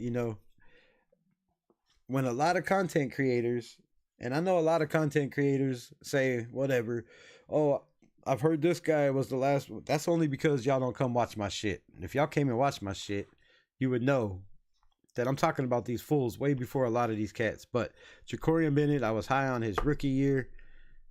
He let me down. He let me down a lot. I really thought, he was going to compete for the starting job in day one because of his speed. His size scared me a little bit. His length scared me a little bit. But I didn't watch a lot of film on him, I will admit. But coming across the tape again yesterday, man, I was deleting some shit and I just decided to hit play to see what video it was. And I skimmed through some shit and I was like, damn. Damn. My man was getting cooked, bro. He was getting cooked. Now, I know they gave him a lot of credit and say he was a shutdown corner last year. That's an absolute bald-faced lie. I know the dude that just got released and Jack Jones was saying, Jacorian Bennett is him. He's going to be that next lockdown corner. Piano Man, what it do? I don't know, bro. I don't know. He's got some work to do. When it comes to coming up and tackling and stopping the run, I seen a guy that wasn't really willing to put the effort in. And then when he did put the effort in, he ended up hurting his shoulder and being out for the rest of the year. So, man, I like Jacorian Bennett. But damn, I think he's got some work to do, and I think he's got some competition in the building. He didn't have much competition last year. It was Jack Jones, who was pretty much AP's guy, and took the job as soon as he came in because, I'm not going to talk about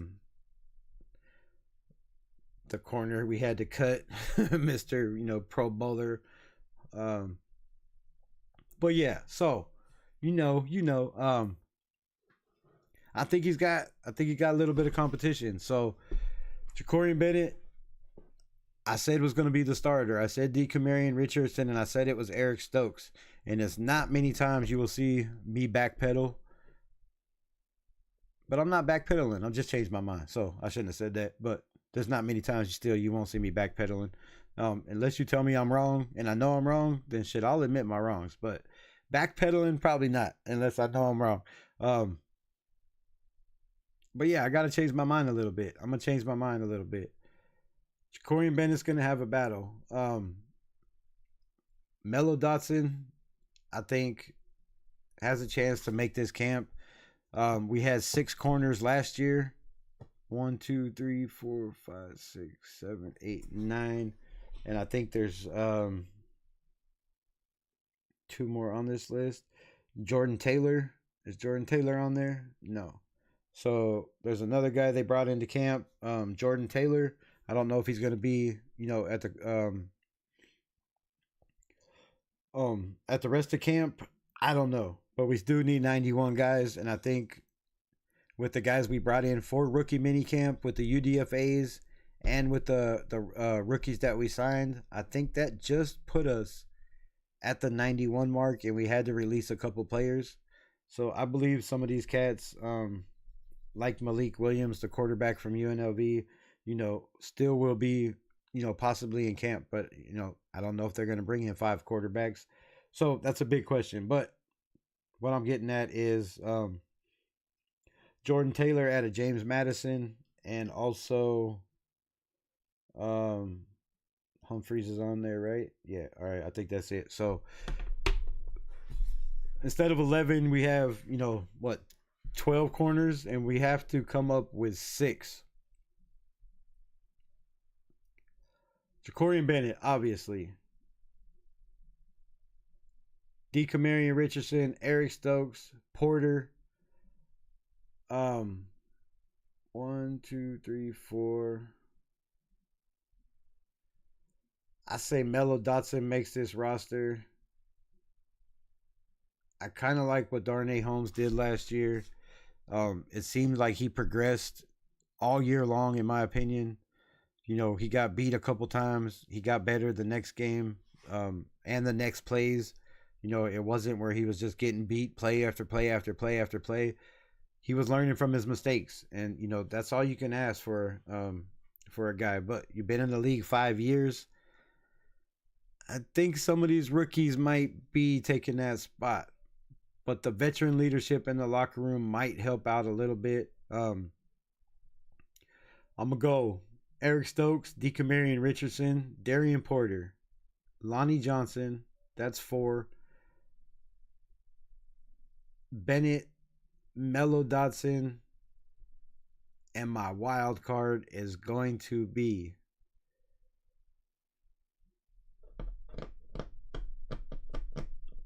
I just don't know. My wild card is going to be whoever's the fastest out of all these guys. Fucking, I'm not going to lie, because I don't know. And I think speed and size. So if we're going speed and size, I'm going to have to say Kai Blue Kelly. But I kind of like John Humphreys. I'm a USC fan. Always been a Pete Carroll fan. I've always wanted Pete Carroll to be a Raiders coach.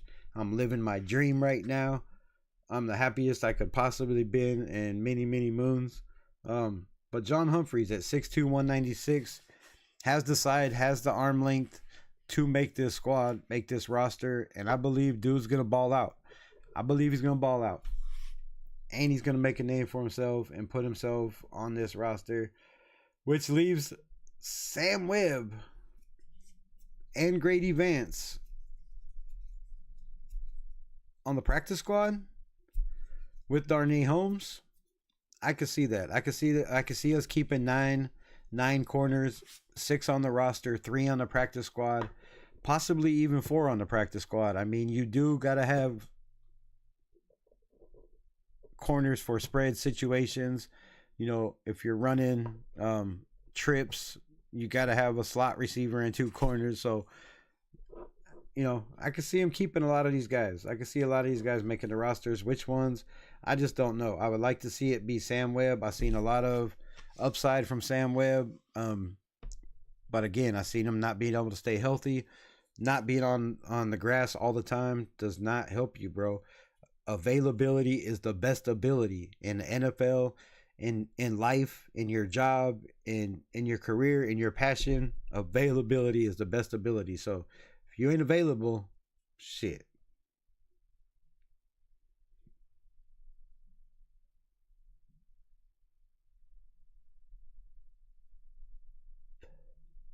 So again, 6, man. 6 is hard, bro. I could really see this being a spot. Woo, that one got me. I could really see this being a spot where they drop. Maybe Trixie Blue, what's good? Appreciate you. And welcome to the Unleashed family. Damn, there's all kinds of Unleashed family members in here. Piano Man, why ain't you a member, yo? It's $2.99, my guy. Come on. No. Maybe you'll get gifted one on the next one. I can't gift members, or I would. Just to piss people off.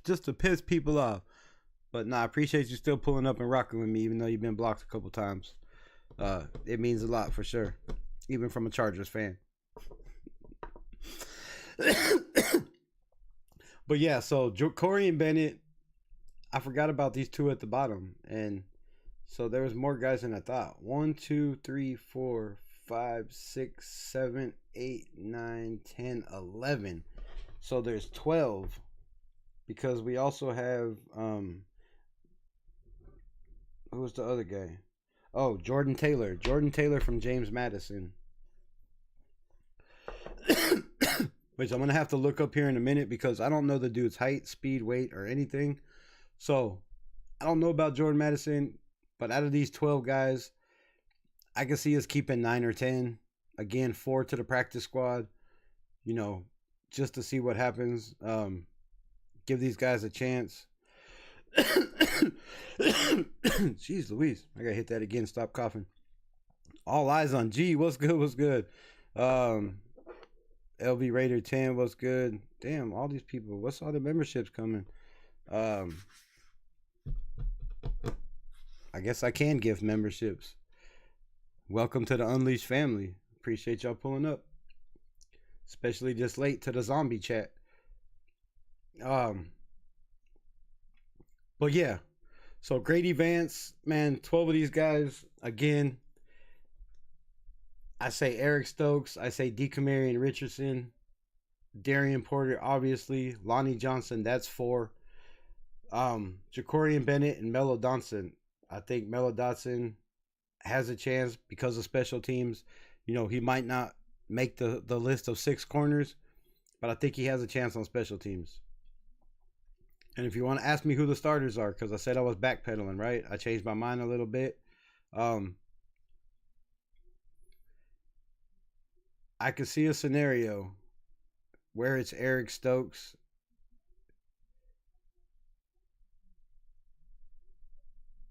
where it's Jacorian Bennett, and possibly if he could stay healthy, you know, Lonnie Johnson or a Sam Webb. Maybe subbing out packages with the Darian Porter, depending on how fast he grasped the NFL. You know, he was a wide receiver. His athleticism is off the charts. He's been compared to guys like Richard Sherman. If you look at their athleticism, it's not even close. He is way faster, way more athletic than Richard Sherman. Just go check out the Ross score. The kid is special, and for him to do what he did, no, they didn't target him much in college, but for him to come in his first year and play like he did as a corner, we all know, you know, the sky is the limit for this cat. But are they going to throw him to the fire? I believe they will. Pete Carroll has no problem, you know, throwing guys into the water in a sink or swim type of situation. Even if we do have, you know, guys behind him that are veterans that could come in and fill in, if he believes in this kid, I could see a scenario where he just throws the dude in and you know, sink or swim, see what you got. If it doesn't work out, you know, the first couple games, then swapping it out. But I can also see a scenario where they put him on special teams because, you know, he's just a dynamic athlete. He wants to play special teams. If you put the kid on special teams and slowly work him in, you know, so he's not thrown to the wolves right away, only because he only has that 1 year experience. And college and the NFL is not the same. It's not the same speed. The guys are faster, stronger. The offensive schemes are way different. You have way more motion. You know, you have guys huddling shit that you don't see. So it could take a minute for for Darian Porter to catch on. And also we have DeCamarion Richardson, who, you know, hopefully takes that next step this year. He got cooked a lot last year. Part of him was probably, you know, a bunch of barbecue sauce, really, if you look at it. The dude got his ass beat, right? He took his licks, but he learned from him. I seen him progress. I seen him get better. One thing he is he's damn good at recovering when he gets beat, and he's damn good at tackling. So I seen the guy, you know, make some decent tackles. He's a better tackler than Jacorian Bennett, in my opinion. But let's get into this chat for a minute, because I've been ignoring the fuck out of y'all. Tony Chef in the building, Melissa, Pigs. Good Lord, where did y'all come from? Or y'all didn't even come in here? You just getting gifted? Well, if you're not in the building, shame on you. Shame on you. If you are in the building, again, appreciate you. You can't let people get reactions out of you. Yeah. Are you talking to me? Go check out Raider Shield Family. Wait, I gotta go back up. I gotta see what's going on here. We getting crazy in this bitch already. Rebel, you think we going to the Super Bowl this year? Nah, bro, that's a little wild. Let's stop right here. Let's get back into this full screen. I'm gonna talk my ass off. Nah. I mean, there's a possibility. There's always a possibility, right? I mean, the Washington Commanders were one game away from making it to the Super Bowl. They didn't have a run game like we do. They didn't have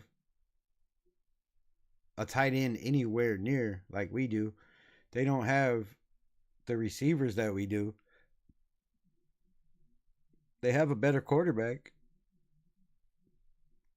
I don't know if they have a better offensive line. And I believe our defense is better. I really do. Than the Commanders. And they, with a pretty tough schedule, surprised a lot of teams.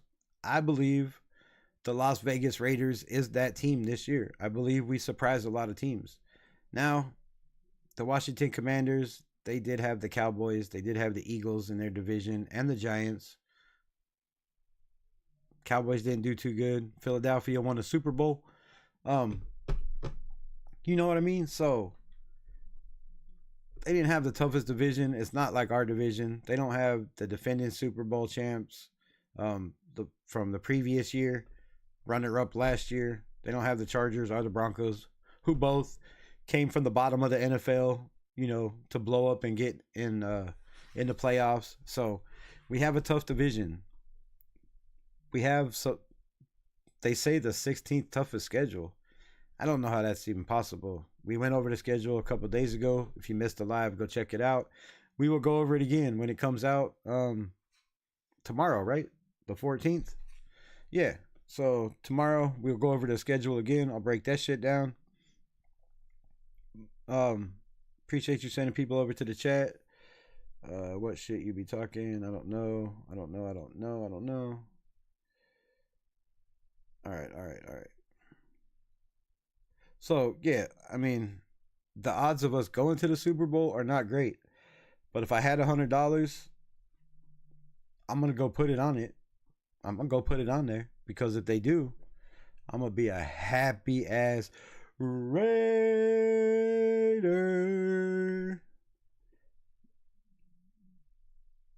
Because that's going to be a nice little payout. Raiders in a tough division. Y'all going 4-3. I already read that. Hello, Raider World. What's good, my piano brother? Bolts fan. What does FPM mean? You asking me? Jim sent him to do some Raider work, a.k.a. dirty work. Let's get filthy. Well, if you came to learn about the Raiders, I could promise you one thing. You came to the right channel. I guarantee you that. It ain't no made up shit. It ain't no personal beliefs.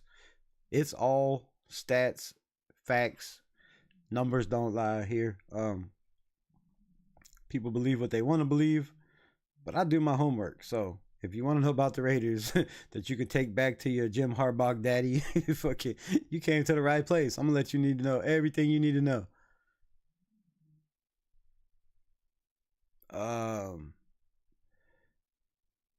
Normally talk to dudes, no homo. What you mean? The fuck? I've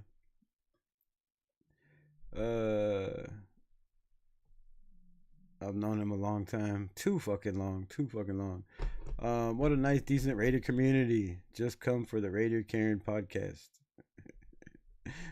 Oh, just come from the Raider Karen podcast. Well, Karens will be Karens. Rebels will be rebels. And I'm glad you think it's a chill community over here. And, share the live. Send your peeps. Shit. We need more Chargers fans to talk shit to. Can't have you the only one I'm always talking shit to, my guy. Fucking. What else we got? Go check out the Raiders Shield family. Yeah, go check out the Raiders Shield family. Yeah. I heard him today talking about Rebel. It's all good. Um, oh yeah, I have seen them. You can't let people get a reaction out of you. Uh, if you're talking about me on the Raider Shield family, bro, that wasn't really a reaction. That was kind of passion. You know, it wasn't as angry as it seemed because I was, raising my voice, but I felt like I had to because when I tried to talk, they wanted to cut me off. So, I tried to be respectful and let people talk till they finished, and then when I wanted to start, everybody wanted to start. So, um, but if you're talking about that, yeah, it is what it is. I'm a passionate Raider fan, and I'll be damned if somebody's gonna sit here and just talk shit and fucking blatantly dog my quarterback and call him trash and call him soft and a pussy and say he can't run and he never did shit for the nation and he don't deserve to be in the top fucking 4 of the greatest quarterbacks of all time when he is. I can't stand that shit. So, if people didn't like it, I apologize. Don't fucking watch my channel. But I'm a Raider fan. I'm gonna stand on business. And when you run somebody through the mud and act like the dude never did shit and he's a soft ass little bitch because whatever the reason is, you have personal vendettas or he didn't live up to your expectations or whatever you feel, the stats don't lie. Whether it's Super Bowl wins, playoff wins, that shit shouldn't matter. It should matter what he did for the nation, and he gave it his all. And for me as a Raider fan, that's all I'm talking about. Just, if they were saying, he wasn't a top 4, Mount Rushmore quarterback, that's fine. But to say the dude's a bitch and he can't run the ball and he never did shit for us and what did he do? That shit just rubs me the wrong way, bro. As a Raider fan, it doesn't even have to do with Derek Carr. It has the fact that I'm a Raider fan and he sacrificed his life for 9 fucking years and did everything he could for this organization. He shouldn't have to be disrespected and ran through the mud and people calling him a bitch and saying, he lost games for us and he never did shit. When the dude has, out of his 64 wins, 33 are comeback victories. People in my chat were saying it was garbage time, victories. A victory's a victory, bro. If you're coming back in the fourth quarter, that's all on you. That's all I'm saying. So I wasn't trying to get mad. I just figured like I had to get a little louder than I usually do. And I wasn't irritated. I wasn't pissed off.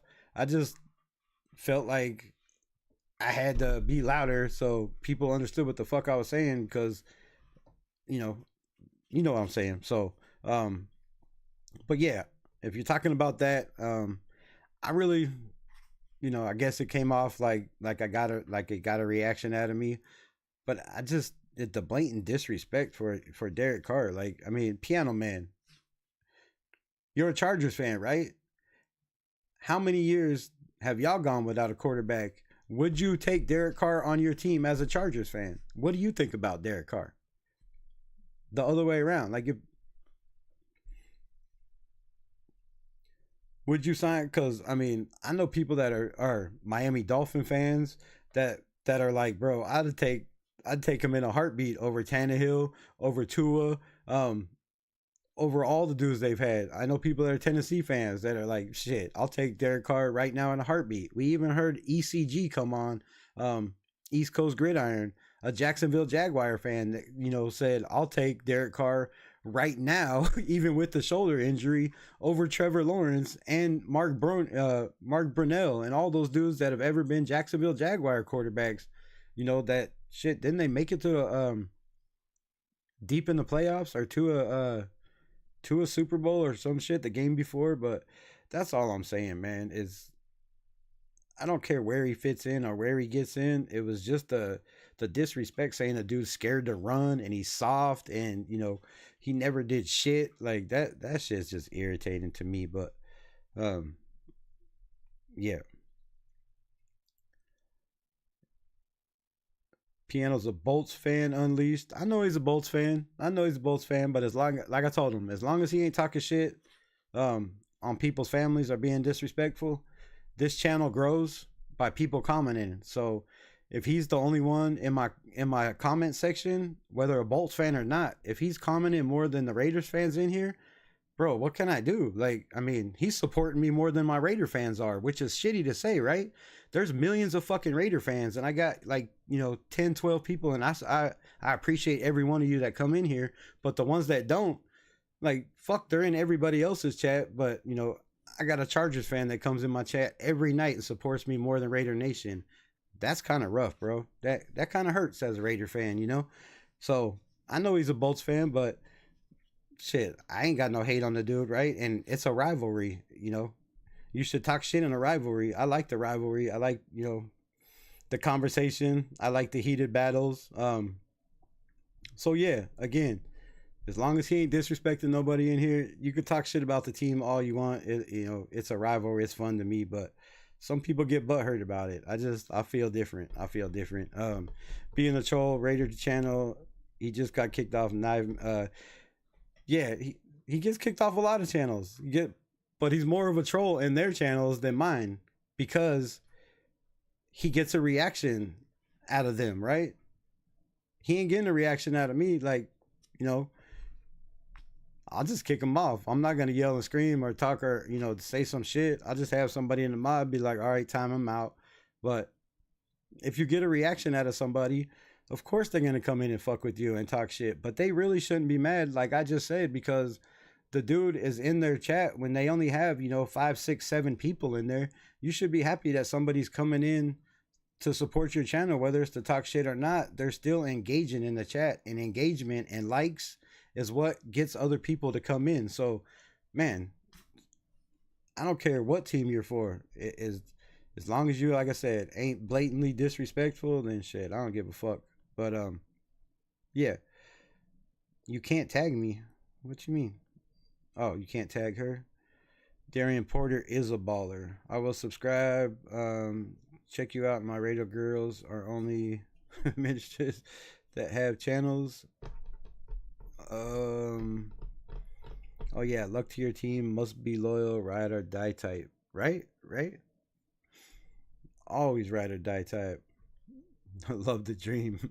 We can only dream in the nation, bro. And you're a Chargers fan. Bolts fan, you can only dream also, my brother. You might do a lot more dreaming than us. We've been to 5 Super Bowls. Fucking we have been to 5. Unleashing Addiction has gifted a ton today. On fire. Female, male, child, whoever you are, one day show yourself. Like, it would be cool. But, you know, I understand if you don't. But I do got to do something special for you, for sure. Yes, you can. What can I do? But yeah, going off with the memberships. All eyes on G. Lobby walking. I don't think any of those cats ever came in here, but if they did, shout out to y'all for being in the building.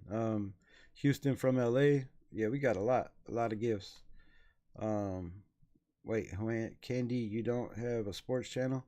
Yeah, she has a Tatted Raiderette. Oh, she just dropped a link. Fucking never mind. I'm behind, bro. I'm gonna catch up right now.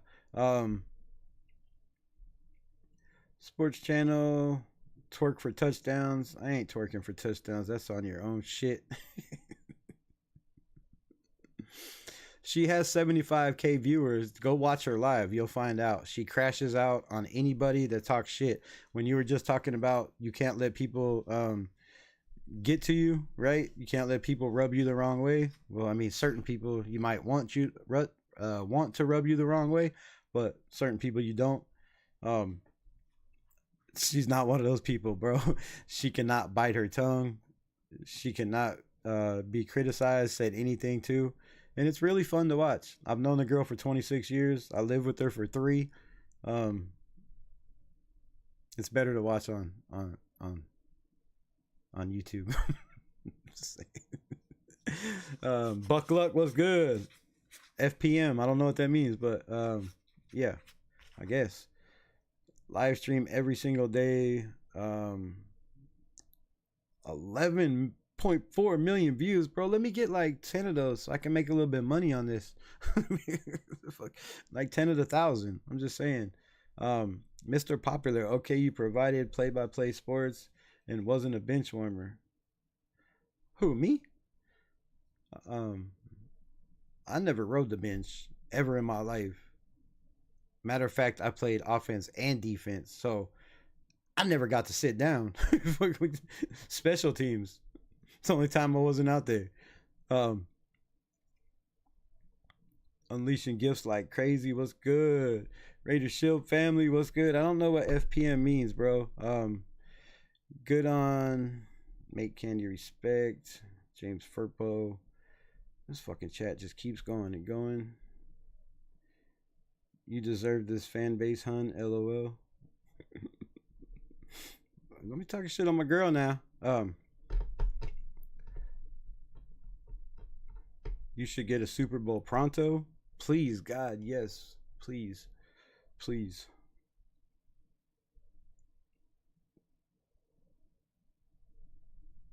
Who's being a Karen? That's fucked up. Hawaiian candy. Yes, we are Karens, according to this douchebag. Oh, Piano Man. Maybe that's it. No, it's FPM. I don't know. Oh, fuck Piano Man. Is that what you're saying? Fuck Piano Man. You can just type that in the chat. You don't have to confuse the shit out of me. The Raiders can't keep doing us like this. Shit. The Chargers can't keep doing y'all like that either. So you're in the same boat, bro.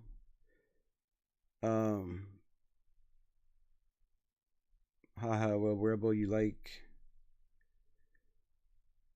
you. His mom is named what? Y'all got to put some fucking commas, some pauses, some periods, and finish your damn sentences, please, so I don't look like an idiot up here trying to read. Cowboys look good this year. The Cowgirls are gonna have a scary offense if Dak can stay Dak Prescott can stay healthy. Just get the ball downfield. Their offensive line is pretty nasty. Yeah, the Cowgirls look like they could be back. They definitely do. Did FPM tell you he was glad his Checkers lost in a Super Bowl appearance? Well, hey, come on. They made one, right? They made it there. Oh, Lord have mercy, y'all. Hating on the Piano Man. Play me a song, you're the Piano Man. Play me a song tonight. For we're all in the mood for a melody. And you got us feeling kind of shitty because everybody's mad at you. I don't know why. What else we got? Hit those likes. Hawaiian candy. Since you used to date Rebel. Ha ha ha. Who, what? I don't know. I'm so fucked. I can't read this shit. Raiders chant is the only thing that grinds my gears. What, you mean the Raiders?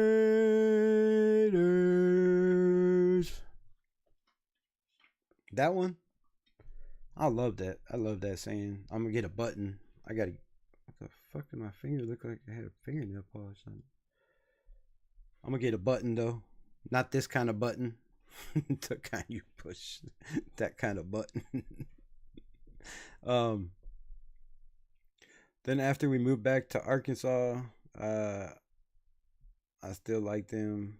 No blame on him. You talking about me in this chat? That's fucked up. At Piano Man, nothing about the Chargers grinds my gears, but you make shit personal. Oh, that's the problem. Well, y'all go ahead, do your thing. You're behind, I know. Rebel should tank for Archie. Raiders should tank for Archie Manning. Oh, because it say Rebel below it.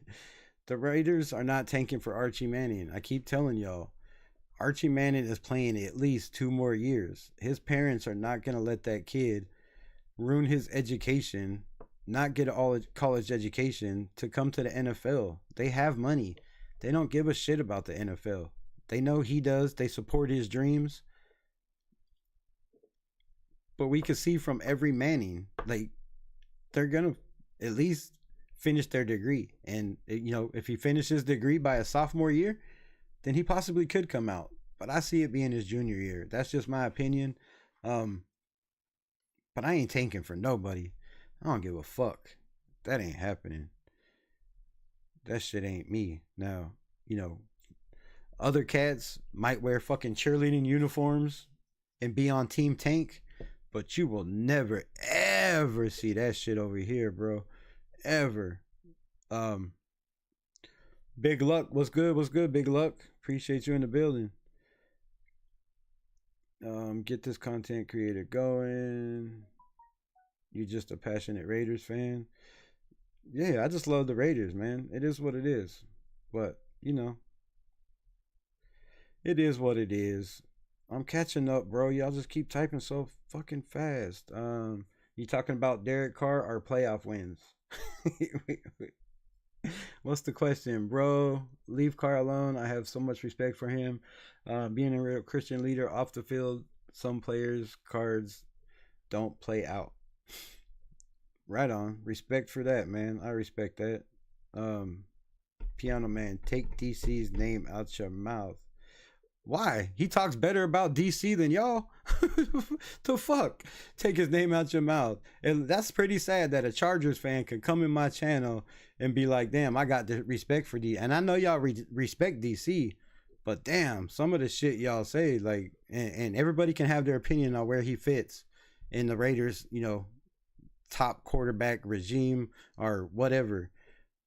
But some of the people, and I'm not saying you, and I'm not saying, you know, any names, but some of the people are just blatantly, just downright, just it's sad, bro. It leaves a sad taste in my mouth the way people disrespect what this man has done. And it's even more disrespectful that guys like ECG, you know, a Jaguars fan, Piano Man, like I said, a couple of people have messaged me that were, you know, Titans fans. I got emails from different fucking teams saying, bro, I would take the Derek Carr in a heartbeat on my team, and fucking yes, he's in your top four easily. Like, the quarterbacks that are in the top four shouldn't even be in anybody's top four, really. Like, their interceptions, their stats are nasty, and no matter what time it was. So that's just how I feel on that, man. But it is what it is. Dang,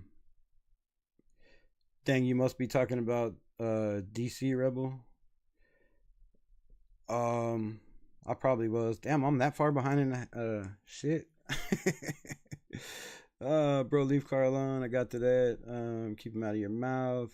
He likes Carr. They only have one Carr. Soft was Gruden.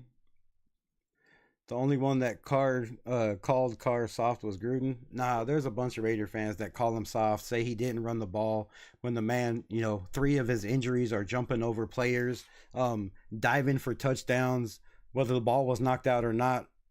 One of them, the other 5, 6, 7, 8 touchdowns that he dove for, you know, a couple he got hurt, missed games.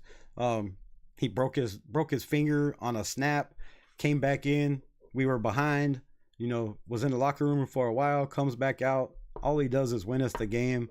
Yeah, so, you know, soft, whatever. It is what it is. But a lot of people think Christians are soft. And I keep saying, saved doesn't mean soft. I guarantee that. But he was slow as fuck at times, especially after he broke his leg in Thanksgiving game. He ran his ass off. Here's the thing. After he did break his leg, he wasn't soft. He never changed. You know what did change? John Gruden. John Gruden changed. And if you don't believe me, like I said last night, go and watch every John Gruden breakdown he did with Jackson Dart, with Will Howard, with Tyler Shuck, or whoever else he had on there. The kid that went to the Miami Dolphins, everybody was talking about being a Raider, the Texans kid. Go see what he did with those guys and what he tells Jackson Dart. The same thing he said he told Derek Carr. You're a quarterback. You don't take hits. You slide. You slide. Quarterbacks don't take hits. We want you to play. And he put that in his head constantly. Derek Carr wasn't allowed to run, bro. Gruden told him, you don't run unless it's absolutely necessary and you have a wide open field and you do not take a hit. You slide.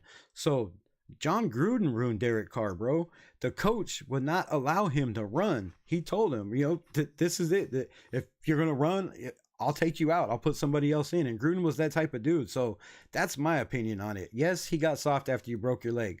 But after you break your leg in football, I mean, you got to get a little bit soft. But come on. I'm gonna put some film up. I'm gonna get copyrighted. I'm probably gonna get flagged, but it's worth it.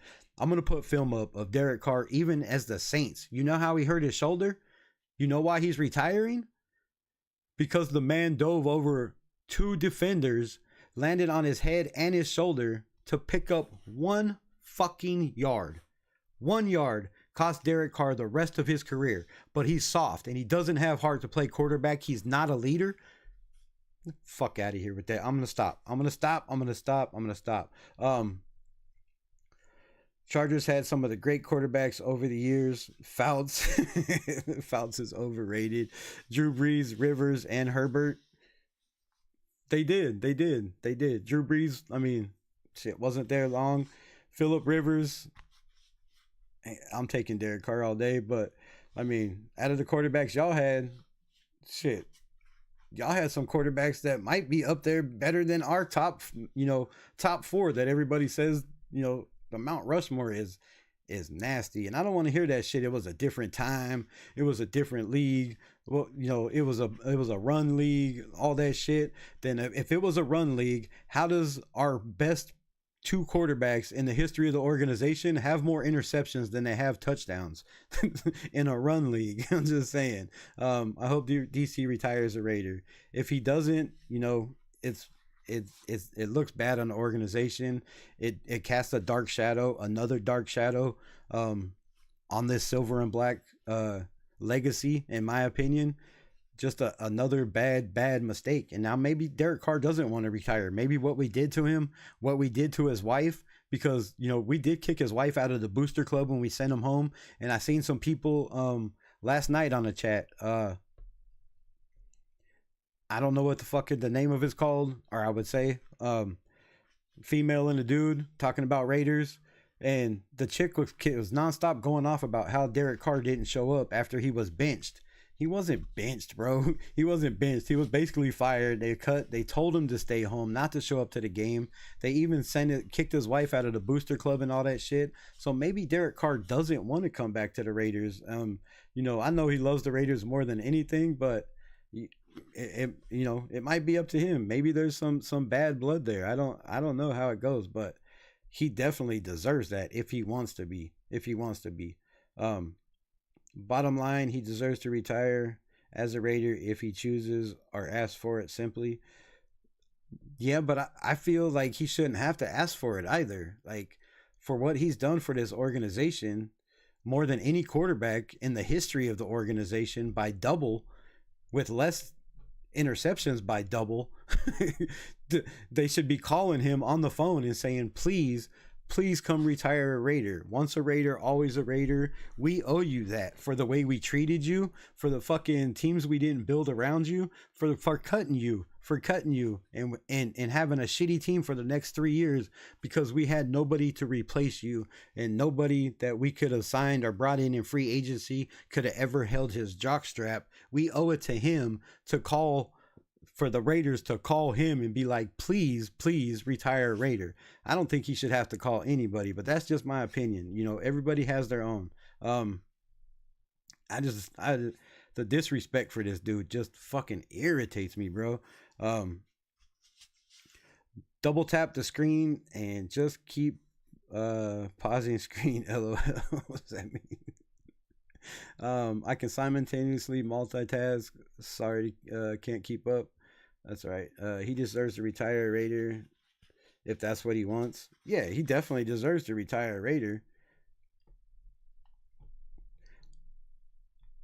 But, some of y'all might know, some of y'all might not know. Go check it out. The Yerp Jersey show, Raiders podcast. Fuck, I probably butchered that. And my guy, Raider Shield family, they started collabing together. They're on 2-3 times a day. So, go show them love. Go check it out. But if you miss me, pull up on there and you don't know what we're talking about. I did pull up. Some people, I guess, thought I got a little pushy. There were some comments made, I guess. maybe jumped in and trying to change the situation of what they were talking about. But the whole reason I jumped in was because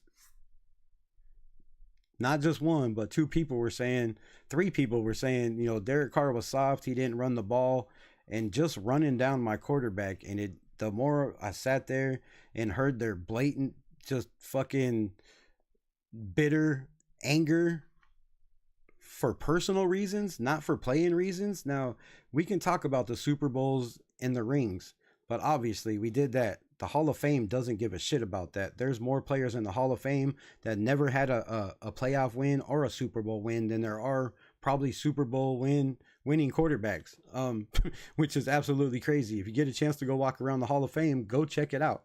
It's very, very interesting. But, that was my thing, is it didn't, I know they were talking about should he retire a Raider, and I came in and changed the subject. But I just wanted to know where everybody had him,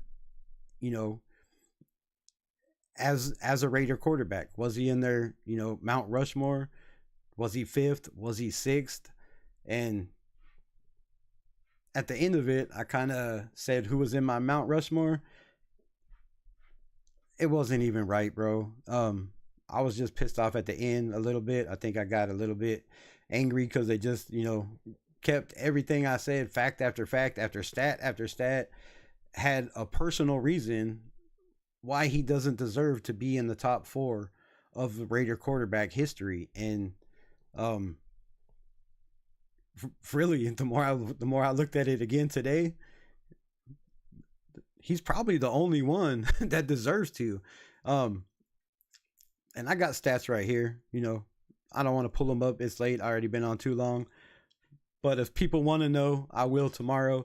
There is no way, not even as a Raider fan, but just as a human being, can look at what Derek Carr's done, take away the Super Bowls, take away the playoffs, look at his stats compared to all the guys in front of him, just because they have chips, their fumbles, their interceptions, all of that are way over Derek Carr. And that's just where I was at, man. Like, you're saying Jim Plunkett, who had a basically a horrible career, dude. It wasn't even a great career, like, until he got to the Raiders. His career he was a backup pretty much. He came to the Raiders in a right position with a great team around him, because it's a team sport, and it made him the quarterback he was. Derek Carr was a great quarterback that made the players around him that weren't good better than they were. Jim Plunkett has 2 Super Bowl rings. He has also more than 9 Hall of Famers on those 2 Super Bowl teams. Derek Carr, in his 9 years as a Raider, has played with 4 guys that could possibly be Hall of Famers. 2 of them were offensive linemen. One was Khalil Mack, a defensive tackle. So on the offense, the only Hall of Famer possibly that or the only guy that has ever been a Pro Bowler or had more than two consecutive 1,000-yard seasons is Amari Cooper. He's also the only guy that's on the Raiders' top 100 list. There's only 4 guys or 5 guys that DC played with that are on the top 100 list. Kenny Stabler, almost all of the top 100 list are in his era. The rest are in LaMonica's. And, Rich Gannon. People have Rich Gannon in our Mount Rushmore. Shieldmore, Rushmore. I was saying Shieldmore again last night. I don't know why that was coming off. Apologize for that shit. But Rich Gannon had 2 good years with the Raiders. His first year, he was 8-8. The second year, he had more interceptions than Derek Carr has had in any season, and he also fumbled the ball 15 times, which was my man Gravy's number 1 point about Derek Carr fumbling in key situations, turning the ball over in the end zone. Rich Gannon, who people put above Derek Carr, had more turnovers in the 3 years he was here, fumble-wise, than Carr almost his whole career in 9 years. So like the facts, the facts is what I'm talking about. And you know, if you were naming facts, like my guy Yerp said, you know, earlier today when I was watching his show and didn't know I was in there, you know, he said Gravy was spitting facts. That's fucked up. He said I was talking shit and Gravy was spitting facts when all I was doing was breaking down every single statistic fact that there was. But look, I ain't gonna keep talking about this shit. It is what it is. Yeah, Candy's Crash Out is the bomb. Piano Man, you need to stop shit spreading the BS bullshit. You said things on my channel that can't be taken back. Like what? The N word? I mean, damn. Do you know if he's black?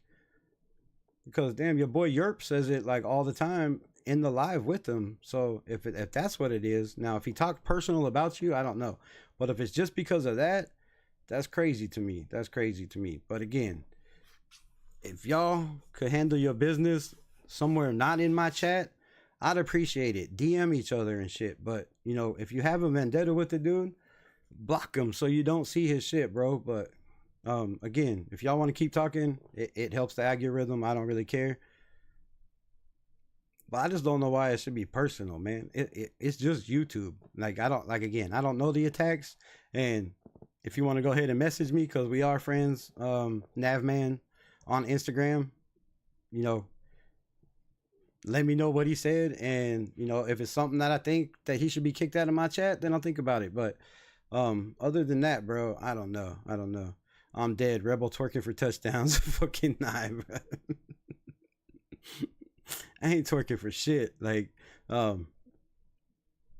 mean, I ain't gonna say I ain't twerking for shit. I guess if the price is right, shit, I'm gonna drop that ass. Stop, bro. Stop. Glad already subscribed. Ready for Candy Crash Out. Yeah, she's good at that, bro. She's the best crash outer of all time. And people think I get angry. I wasn't even angry. Like I just, that wasn't yelling. Now a couple times I did yell and say the F word, but that's how I talk. You know, people that follow my channel don't know that shit by now, then fuck it. I really don't care. What we got? Bro, drop it. You're playing yourself. Raider Shield, where you've been served. What? Raider Shield sword? What? I don't know what the fuck. So let's address the elephant in the room. What is the elephant in the room? Hold on, let me catch up. Cause I want to address the elephant. I like elephants. Y'all want to pull up? Y'all want to both? I said I'll drop a link. Y'all can both pull up. We can address the elephant. We can put fucking makeup on that bitch. We can make it beautiful. We can dress it in Raider gear. You can put a Chargers jersey on its ass, play pin and tail on the elephant.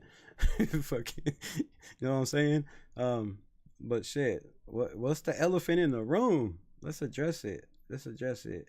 And why are you so tatted up? Oh, I don't know about that.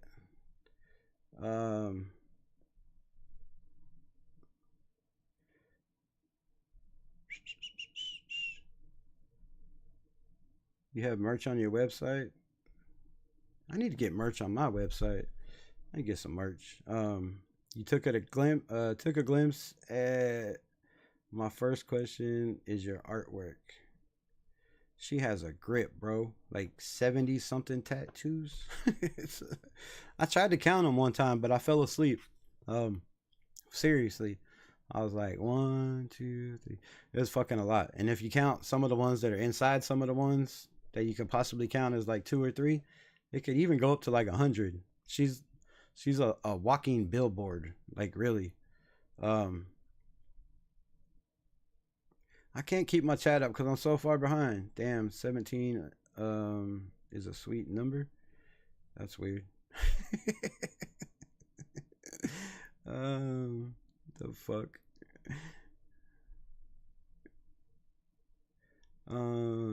Dated Rebel, started watching football. Damn, I'm way behind. What's good, Raider Nation 510? So glad we signed Jalen Smith. Okay. And cut Amari Burney. should be a solid starter next year to Amari Gainer. Finally, talk that shit. Somebody come in talking Raider football. That's what I'm talking about. So let me know, why do you think Jalen Smith is that dude? Like, I kind of liked him when he was with the Raiders. I really don't know who we had on the roster, why they moved on from him. Maybe it was personal. You know, that shit happens also. I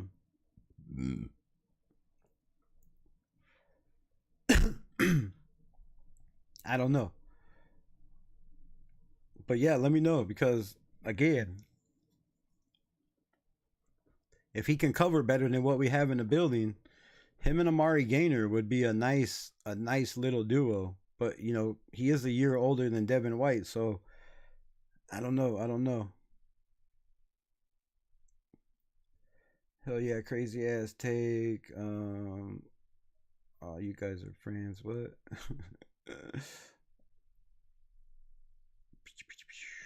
Derek Carr 0 off playoff wins. Man, here, are we gonna keep going? Are we gonna keep going with this Derek Carr shit? Derek Carr has no playoff wins because he broke his leg on the greatest season he ever had, an MVP type season, 4,800 fucking yards. He was about to crush NFL records. He still had a game or two to go. Broke his leg. 12-5. What history could have been, or what could have been written with Derek Carr? So stop the 0 playoff wins. He also didn't have a defense. Like, that was the best defense that we have ever had with Derek Carr at quarterback. And they were ranked 17th. If you don't believe me, go check the stats. They were ranked 17th. The only other time he had a defense that was ranked inside the top 20 was in 2022. The Raiders were ranked 20th. We made the playoffs with Brasaccia. That was the second playoff time. We didn't win because we had an intern coach that was a special teams coach that wasn't really prepared to make the playoffs. And it just looked like a team that wasn't prepared. So, you know, and Derek Carr didn't play his ass off. Didn't play the best. Killer was good with it. So I know. But he also has 41,000 yards, double the closest Raider player. He also has 2,064 touchdowns, double the closest Raider quarterback.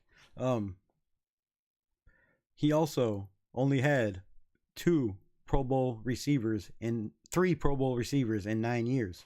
Amari Cooper, Michael Crabtree, and Devontae Adams. If you go back and look at Rich Gannon, I said this, he was horrible throughout his whole career. Again, system fit. He comes to John Gruden's system where all he has to do is throw the ball 5 or 10 yards every single play, hand the ball off to the running back, maybe scramble on 3rd down once in a while, pick up a 1st down with your legs, and now you're the greatest quarterback that ever walked the face of the earth. Do we forget that Rich Gannon played for the Kansas City Chiefs? I mean, do we forget that? It's all forgot because he took us to a Super Bowl and we got our ass beat, which a lot of people say it was because of Rich Gannon. I don't know. I need another drink.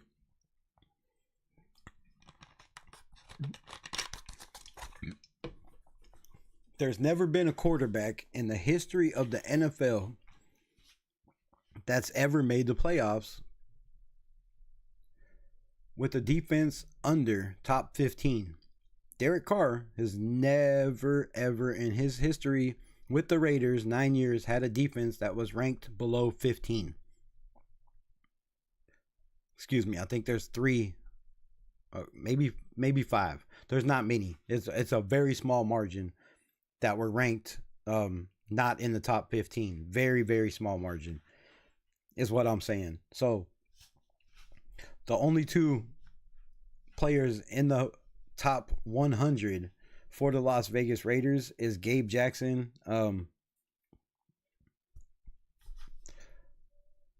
Amari Cooper, Khalil Mack, and the fucking center. Why can't I remember the center's name? Um, and that's it. In 9 years, 5 players. Like every even Rich Gannon in 3 years had more Hall of Famers on that roster than Derek Carr had in 9 years. So this talk is stupid, bro. It's stupid. He is the greatest Raiders quarterback in the history. And, you know, I backpedaled on that yesterday. I'm not backpedaling on that today. There is not a quarterback. I don't give a fuck how many rings you have, how many Super Bowls you have. You did not win it by yourself. You won it with a team. And Derek Carr made everybody better around him, while the rest of these quarterbacks had great players around them to make them better. So there's no even players. Hold up. Let's do this. Hold up. Let's do this. Let's do this. Let's do this. I think I got one more thing I want to pull up. Fuck is it? Almost forgot. I'm just gonna keep rambling on and rambling on and rambling on. So, safety wise, we have Jeremy Chin, Hudson Clark, Thomas Harper, who I thought was a corner for some reason. I was mistaken. We have Isaiah Palomau, we have Jonathan Sutherland, and we have Trey Taylor. That is 1, 2, 3, 4, 5, 6. And we also have, oh shit, where did that go? I think there's 2 more safeties that are not on this list.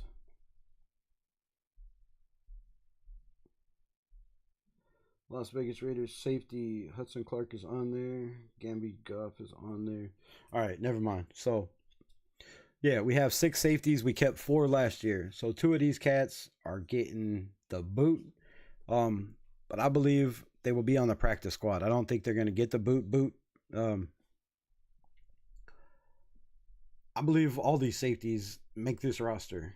I think maybe Jonathan Sutherland, you know, might struggle just because of the size. And if you look at everybody else on the roster, Jeremy Chin is 6'3", Hudson Clark is 6'2", Thomas Harper is 5'10", Isaiah Palomau is 6'4", Sutherland 5'11", and Trey Taylor, which damn we should have seen more of last year, but I hope we see some of this year, is 6 foot 213. Needs to pack on some more pounds, but that 213 is solid granite chiseled. I mean, rock, bro. There's no body fat on this dude. He hits like a missile. It's gonna be an interesting camp battle in my opinion. But if I have to pick my 4, I'm going Jeremy Chin. I'm going Isaiah Palomau.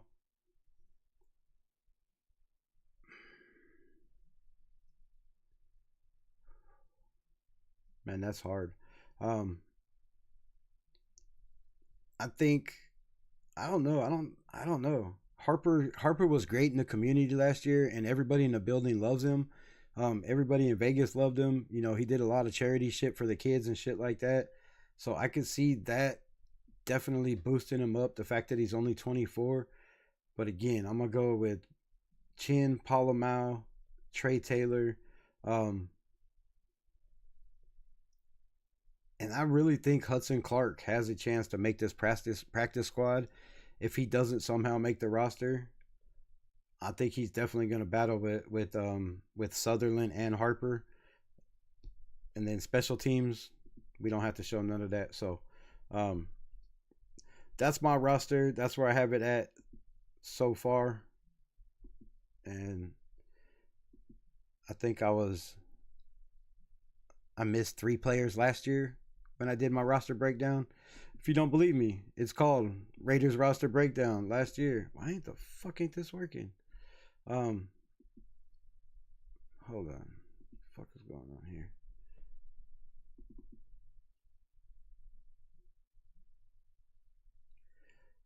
Damn, we got a lot of stats up. I don't know which one it was. Las Vegas, Ashton Genty. No. Yep, I think it's this one. Alright, so I have to restructure this. Bear with me, yo. Bear with me. Talks amongst yourselves. I know I'm way behind in the damn chat, but I gotta finish this because I fucking don't finish what I'm started. I will not sleep all night long. I'm not playing. It'll drive me absolutely flipping nuts. Is it showing? All right, that's what it's showing. I don't like this.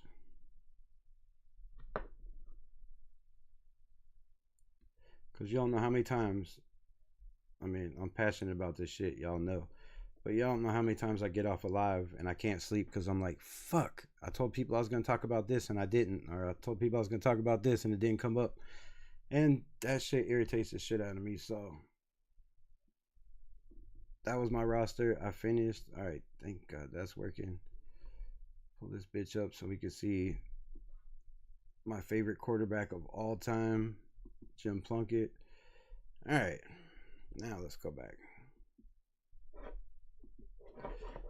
So this is where the hell was it? It's covering up. Damn. So this is ranked by the players and coaches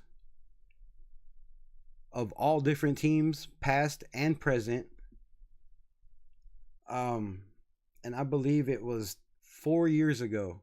So Derek Carr had only played with the Raiders for maybe 6 years or possibly 5 years. But let's break it down. This is the list. They have Kenny Stabler, number 1 all time. If you look at his stats and take away the Super Bowl, it's not good. It's not good. And I hate talking about Raiders legends or greats. But I'm me, bro, and I'm gonna stand on my shit, and I'm always gonna call a spade a spade. So, if whether you're a great or not, past or present, because some of these guys aren't with us anymore, and that sucks. So, I'm not gonna talk too much shit. But Jim Plunkett, 2nd overall. And if you want to read this shit, it says Jim Plunkett's tenure with the Las Vegas Raiders began as he signed as a free agent after enduring a tumultuous, right? How do you fuck you say that? Tumultuous career with previous teams in an era where steady, consistent play from the quarterback position was a rarity. Plunkett's exceptional performance helped the Raiders capture 2 Super Bowl titles, Super Bowl 15 and 18. We should all know that, even the Chargers fan in the building. As a testament, it's about as a testament to a standout 1980 season. He garnered the where the fuck am I? Oh, he garnered the prestige Super Bowl number 10 MVP award. Plunkett's where the fuck am I? Oh, Plunkett's tenacious spirit and remarkable leadership qualities sealed his legacy as one of the most memorable Raiders quarterbacks. They have him as number 2 all time. Now, again, this is all-time greats, football players, ex-players, Hall of Famers. This is their list. They have Daryl LaMonica, number 3. LaMonica, dubbed as the Mad Bomber, was renowned for his powerful arm and propensity. What the hell does that even mean? Propensity for deep passes. Acquired by the Raiders through a trade, he quickly made his presence felt, leading the team to several AFL, not NFL, AFL championship appearances during the late 60s.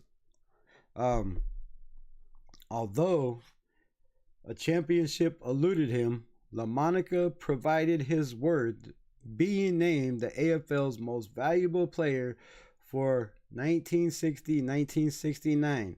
Only 2 times. His darling play style and passion for the game earned him his spot among the most iconic Raider signal callers. No titles. Playoff wins, championships, They have him at number 3. Oh, let me go back to this. So, what was this? 84% of the people that voted had Stabler as number 1. 79 had Jim Plunkett as number 2. 76, and I forget how many people say they voted. It was a bunch, like thousands and thousands. 76% had LaMonica, and 73% had Derek Carr, number 4, as the all-time Raider great quarterback. When the Las Vegas Raiders drafted Derek Carr in 2014, they knew they were getting a special talent. They have not been disappointed, unless you're a Raiders fan, I guess. In his relatively short career thus far, Carr has garnered 3 Pro Bowl selections and has earned an impressive and has continued to impress fans with his grit, poise, leadership, and sharp accuracy, not to mention his fucking rocket quick release.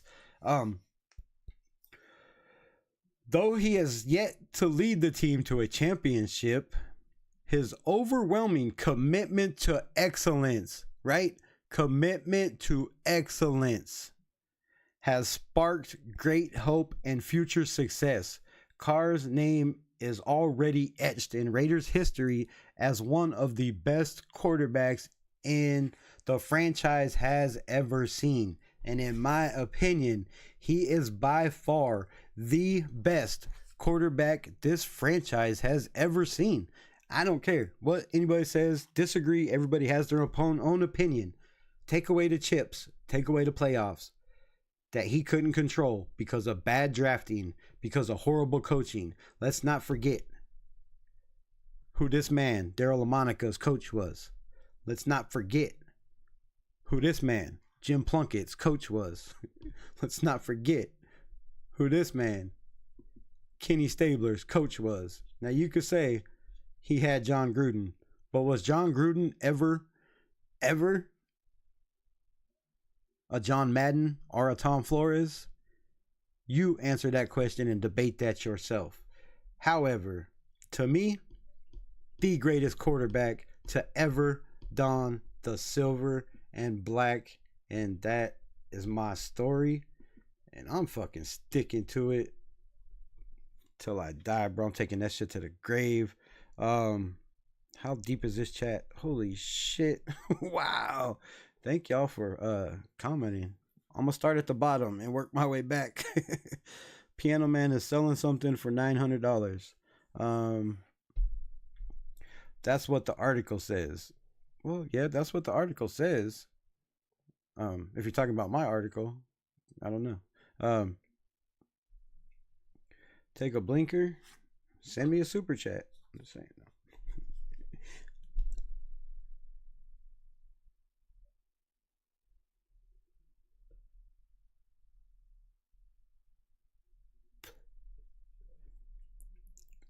Over at Chat Sports, they get $100 to shotgun a beer. I gotta choke my ass off over here. No, I'm just kidding. Damn it, woman. Wee. What are you selling for $900? My pit bull is clumsy, and my border collie, which is not your size, just shorter than a pit bull. I miss my pit bulls so bad. One died in a house fire. His name was Raider. He was a blue-nosed pit. He was completely silver and bluish color, and he had a perfect V on his chest in white, so I named him Raider. And I'll just stop talking before I cry like DC. 13 years, didn't make it out of the house fire. I almost died going back in to get him. But yeah, I love pit bulls, man. And then I had a white one, completely white. Her name was Collie, for Collie Buds, the reggae band. I had to give her away. And thank God I did, because a week before I gave her away, I gave her away a week before the house burned down. So I would have lost both my dogs. But thank God she got a home in Texas. She got a big ass ranch. She running like crazy. I get pictures still every now and then. Well, she doing good, in case anybody cares. What else we got? What else we talking? All right, I can't go backwards because I have no fucking idea what y'all are saying. I got to take a blinker. Rosetown, what's good? Appreciate you, my guy. I just took one. Sleep will come. Say hi time. You're lucky. Damn, even more fun. What are you talking about? What are you talking about? Put your blame on me. DC was a good quarterback, not elite. See, that's debatable. That's debatable. Because elite quarterbacks, 99.9% of the time, have elite players around them to make them elite. Derek Carr made players around him elite. I mean, just look at Nelson Aguilar season with Derek Carr. Look at Darren Waller's season with Derek Carr. Look what he did for guys like Moreau Foster, Matt Collins, not Seth Rollins. The hell is Seth's name? Wow, don't do this to me. Seth Roberts. Yeah, there we go. Seth Roberts. I knew it would come to me. But yeah. So, no, I get you. DC was not elite on the Raiders. But if you put them on teams back then that were killing it, that were consistently in the playoffs, like the Cowboys, like the Niners, the Steelers, the Packers, any of those teams that were constantly in the playoffs, he's an elite quarterback. I promise you, bro. His running yards, his touchdown to interception ratio, all his stats are elite, bro. He's fourth all time in fourth quarter comebacks. That's an elite quarterback. You don't make it fourth all time on any quarterback list unless it's interceptions if you're not elite. So, I mean, again, we all have our opinion, but there's been elite quarterbacks that have been called elite, that have been put in the Hall of Fame, that did not do what Derek Carr did his first 4 seasons in the NFL, make the Pro Bowl with 20th, 25, 27th ranked defenses. Like, so, I mean, we can go on and on about this. Again, everybody has their own opinion, and I'm not knocking anybody's opinion. I'm just going to state facts. And if it changes your mind, cool.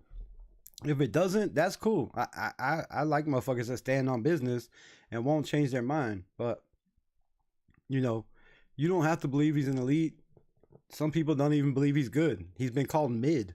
That's disrespectful as fuck for me.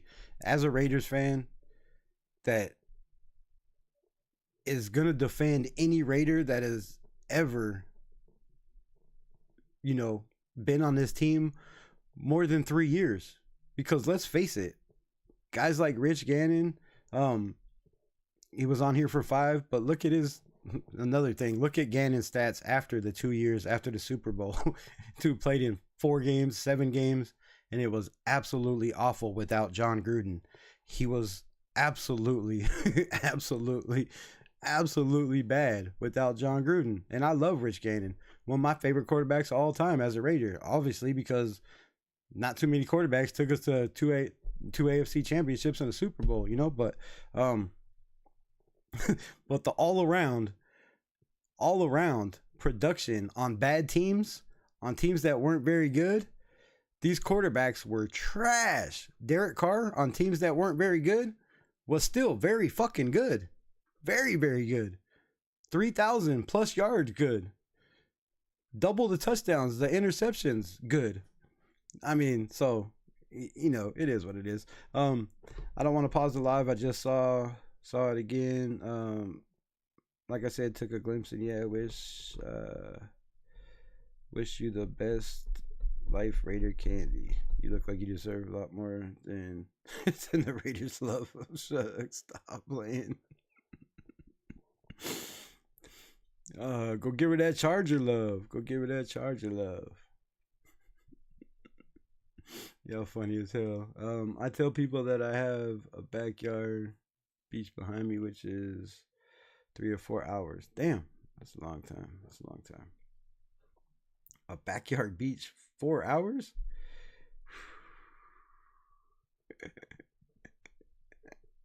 How scheduled are you in Hawaii? Not very. Not very. Rocky Point is... Oh. Where's that at? In Hawaii? Where are you at, Piano Man?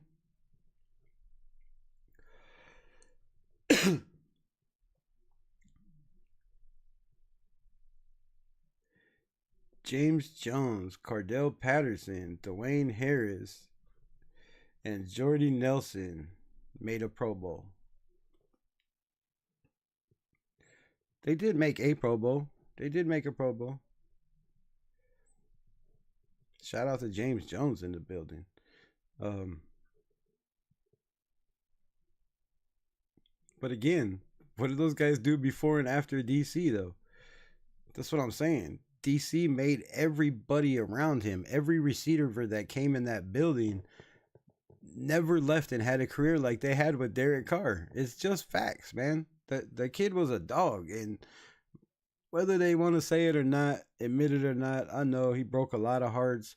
There are some playoff games we probably, the interception in Cincinnati where we could have made the playoffs, and he threw it into triple coverage when he had a guy, Charlie Gardner, I do believe, or whoever not Charlie Gardner, had a running back wide open out of the backfield. All he had to do was toss it to him. But that quick release sometimes bites you in the ass. He said down set hike and took 3-step drop and slung the ball in there before the receiver was ever even turned around. And there was 3 guys on him. It was a bonehead play. I'm not going to lie. But everybody makes mistakes. Joe Montana makes mistakes. Hell, even the great Tom Brady. Imagine that. No, get the fuck out of here. Tom Brady? Tom Brady? Yes, he threw interceptions. Yes, he fumbled balls. And yes, he lost games from throwing interceptions. He even helped his team lose a Super Bowl. So I'm just saying, human beings make mistakes, especially in the NFL. I've been on way too long. I can get the fuck off here. If I missed anybody's chat, I apologize, but it don't look like any of these are any questions for me. So make sure y'all go check out Hawaiian Candy, subscribe and shit to her channel. She might be on tomorrow or the next day. We have to set it up. It should be a fun, adventurous, wild, crazy chat where for once I don't get to talk. Some of y'all might be happy with that. Some of y'all might not. What the hell? I'll check that out. And you're showing your work. I like that. Belong. Sweet. Are any of these questions to me? If not, I'm out. Candy gotta go live with Rebel. We did a live together. Y'all go check it out. Share it with your homies. Shit, give me some views on it. I'd appreciate it. But we did a live back last summer, I think, like July or August. She's on the cover. Scroll through my shit. Check it out. Watch it. It was pretty funny. It was pretty funny. You might learn some shit about me you didn't know. Just don't go back and watch it. Never mind.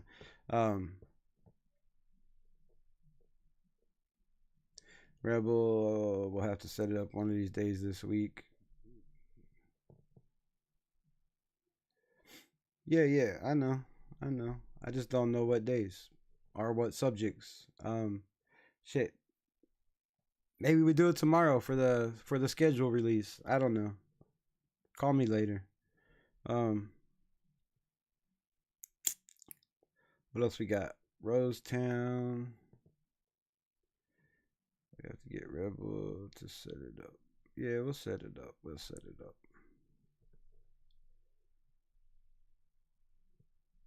I just don't like doing lives that aren't, you know, mostly about Raiders, bro. When your dog gets seasoned, old as fuck. Blah, blah, blah, blah, blah. That's what this article says.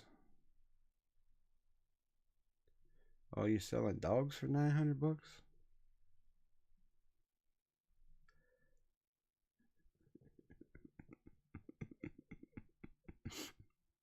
You said Seth Rogen? Did I say Seth Rogen? I said what did I say? I don't know what I said. This fucked up. Seth Roberts. Yeah. See, somebody got it right in the chat. Bro, that blinker got me stoned. I gotta keep rubbing my eyes because they are watering. I ain't playing. Got me feeling nicey.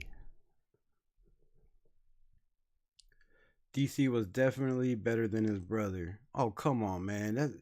You're gonna start with the disrespect also? No, I'm just playing. That's fucked up, bro. This kid can't get no love. That's not saying much, man. Like, dude, he was double the quarterback his brother was. Come on. I think Carr would have had shit.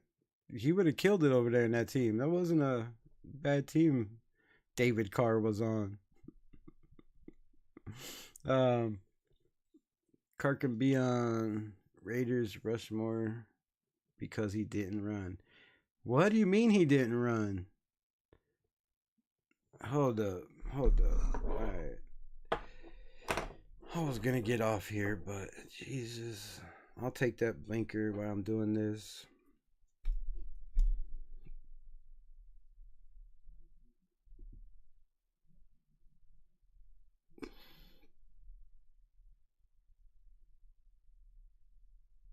Fuck, I don't know what it blinked. I wasn't looking. Oop. Where's car stats? Hold up. Wait. Hold up. Wait. Oh, don't do that. Don't do that. I don't need this one no more. Let's get a new one. Derek Carr. Career stats. Where the fuck is it? You're gonna make me type it? Come on, man.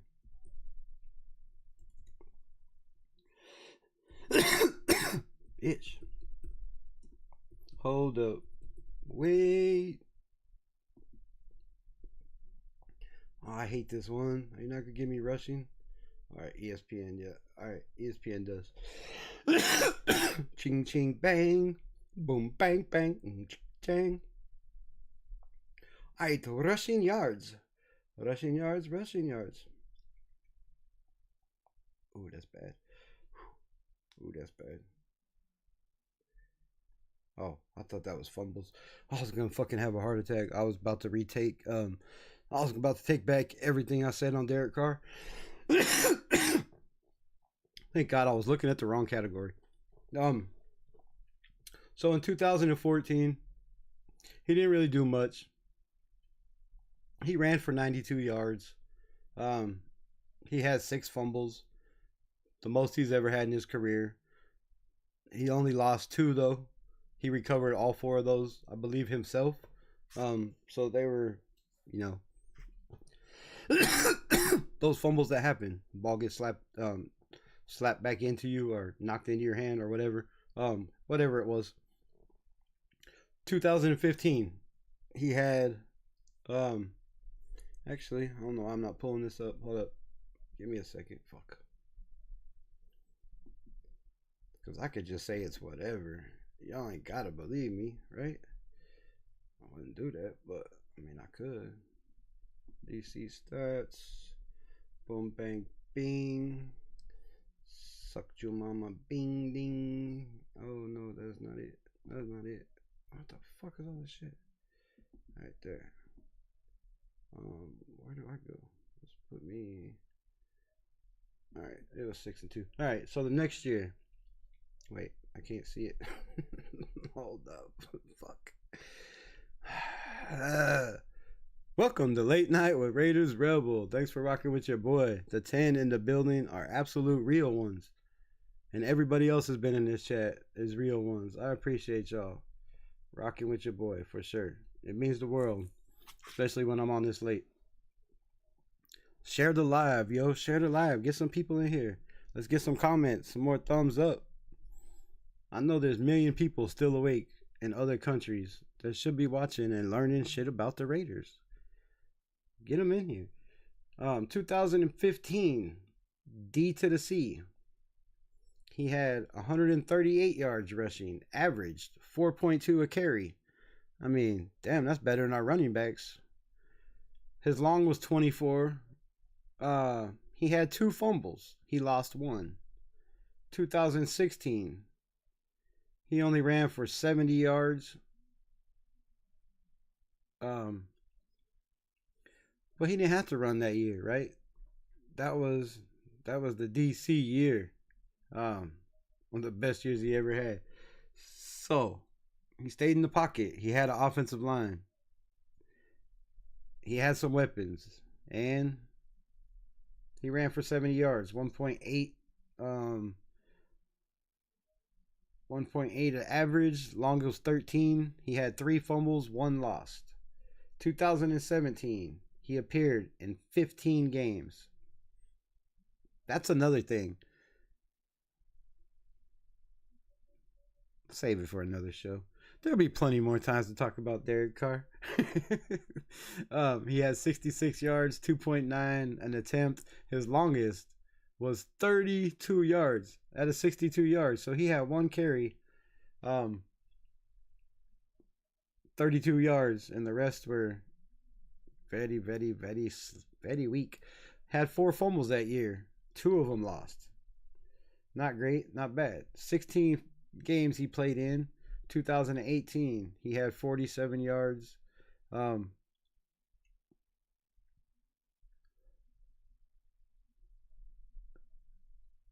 fumble, 0 lost. 2019, he ran for 82 yards, 3 an average, 3 touchdowns, 6 fumbles, 3 lost. That was a bad year. That was not a great team. 2020, when we moved to Las Vegas, he had 140 yards, 3.6 a carry, 3 touchdowns. Longest was 18, 3 fumbles, 1 interception.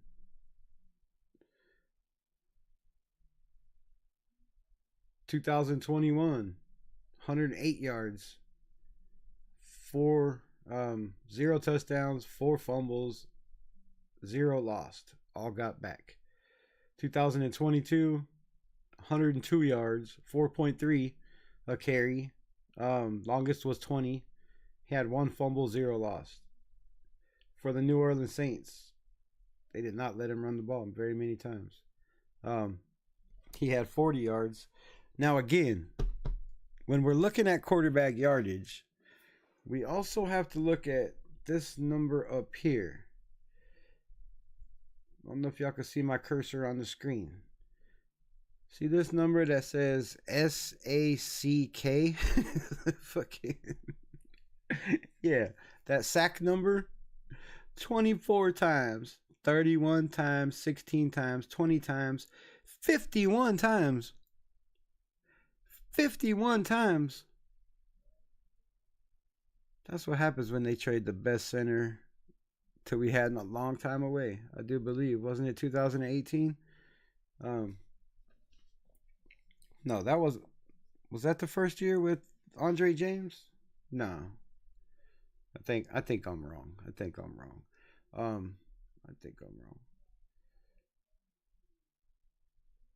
2019, 29 sacks. 2020, 26 sacks. 2021, 40 sacks.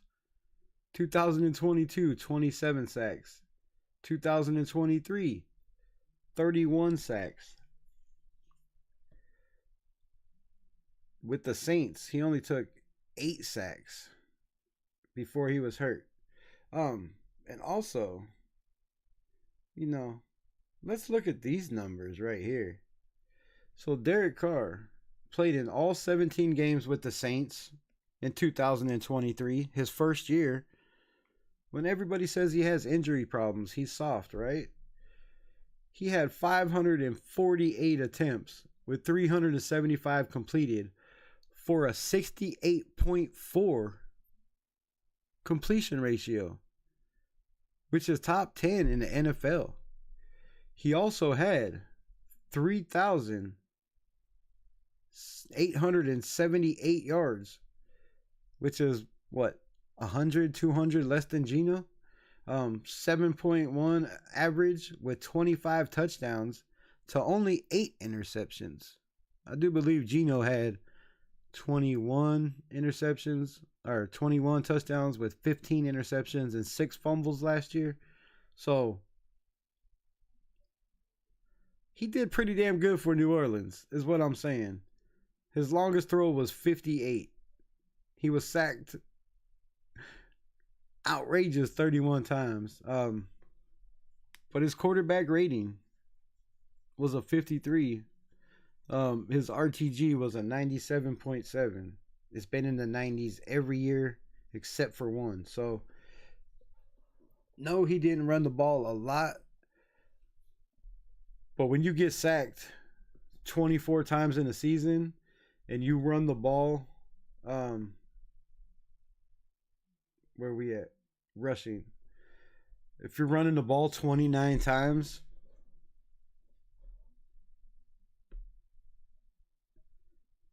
you're going to have way more than 92 yards. They minus sack yards. So every time you get tackled for a loss, sacked, those yards come off. So I wish they really showed actual rushing stats, which is why a lot of NFL quarterback stats are very, very low. Even Patrick Mahomes, even Jalen Hurts, it's way lower than he actually runs. Like that dude probably runs for 1,000 yards every year, but he takes a lot of sacks and a lot of big loss sacks. So, yeah, that's just all I wanted to say. Like this dude, actually, that's not all I was trying to say. Everybody gonna keep leaving. They're like, fuck their car. Passing yards. Every year, right? Average, not average, say what you want to say. From his rookie year, 3,270 yards with 21 touchdowns. The next year, 3,987 yards with 32 touchdowns. The next year, 3,937 yards. The next year, 3,496 yards. The next year, 4,000 yards. The next year, 4,000 yards. 2020, 4,100 yards. 2021, 4,800 yards. 23 touchdowns. 2022, 3,000. He has only had one season in 11 years. One fucking season in 11 years where he didn't throw for over 3,000 yards. You know what season that was? 2024. Last year. You know why? He only played in 10 games. But you know how far he missed the 3,000 mark? 800. Wait, after I quit scratching my eye and I do some math. Fuck, I can't even see it. Oh shit. Stop it. Oh, there we go. 145. Whew. That's getting late. I'm tired.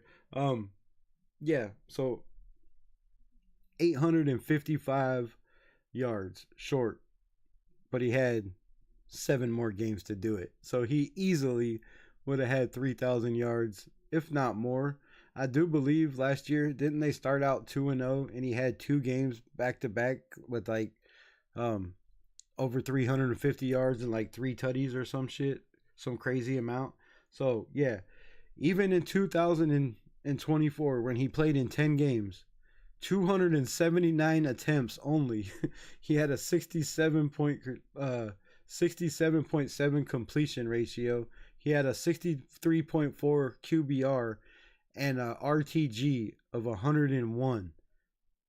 Sacked 8 times. His longest was 71 yards at 33 years old. 15 touchdowns to 5 interceptions. There has never been a year in Derek Carr's career where he had as many interceptions as Geno Smith, as Lamar Jackson, as Josh Allen. All these guys, every single one of these quarterbacks, even maybe Tom Brady is up there in some of those years, has more interceptions in a season. Derek Carr's highest is 14. Now, I know there's two years. There's also 2 years where he's had 13. There's also 7 years where he had UDFA type, third the third overall receiver as your number one receiver, I will say, on a lot of teams. So come on, man. This dude was an absolute star, bro. Absolute freaking star. There is no doubt about it. And again, the greatest of all time. Right? Who'd they have as number one? They call him the Snake, right? Jake the Snake Roberts. Ken Stabler. Kenny the Snake Stabler. Every Raider fan's greatest player of all time. All time. What did Kenny Stabler do for the Raiders? Well, we do know that he helped win a touchdown. Win a touchdown. Win a chip. He does have a championship. Where the fuck did my stats go? What happened? Okay. So he does have a championship. Did win the Raiders a Super Bowl. But yo. Let's check out this completion percentage. First year, 28.6. 50, 59, 62, 57, 58, 66, 57, 58, 61, 64, 59, or 57, 61, 56, 47. Let's check out yards per season. First year, he only played in 3 games. He had 52. The next year, started 14 games. I think that's all they played back then, right? Maybe 15, so maybe he missed a game or two. But started in 1 game, played in 14 games, 268 yards, 1 touchdown, 4 interceptions. Kenny Stabler. Here we go. The next year, played in 1 game, 14 games, started once. He threw for 524 yards. He had 4 touchdowns, 3 interceptions. The next year, he finally gets to take the helm 4 years into the NFL as a backup. Just a little bit of playtime here and there. You finally get the helm. You didn't start as a 2nd-round pick like my man DC. And again, no hate. But your 4th year. And if you want to go look at the roster from 1973 for the Oakland Raiders, there's a lot of Hall of Famers on there. Again, Derek Carr played with 0 Hall of Famers so far. None have been abducted. None have been inducted to the Hall of Fame. There's some potential ones. But there's some guys that are on the top 100. They're not in the Hall of Fame yet. But here we go. 62.7 completion ratio. Again, played in 14 games, started in 13. 1,997 yards. I know it was a different league. You could say they ran the ball But if you go back and watch the film, it was 50-50, man. These guys wouldn't have had 10 interceptions and 14 touchdowns if they just ran the ball all the time. Like, that's numbers some of the NFL quarterbacks have nowadays that have Saquon Barkley on their team. You know what I mean? So, to me, that scenario is null and void. If we pull up the next year, right? His second year as a starter. And man, I wish there was more people in here. But anyways, next year as a starter, 13 starts. He throws for 2,469 yards. He has 26 touchdowns, 11 interceptions.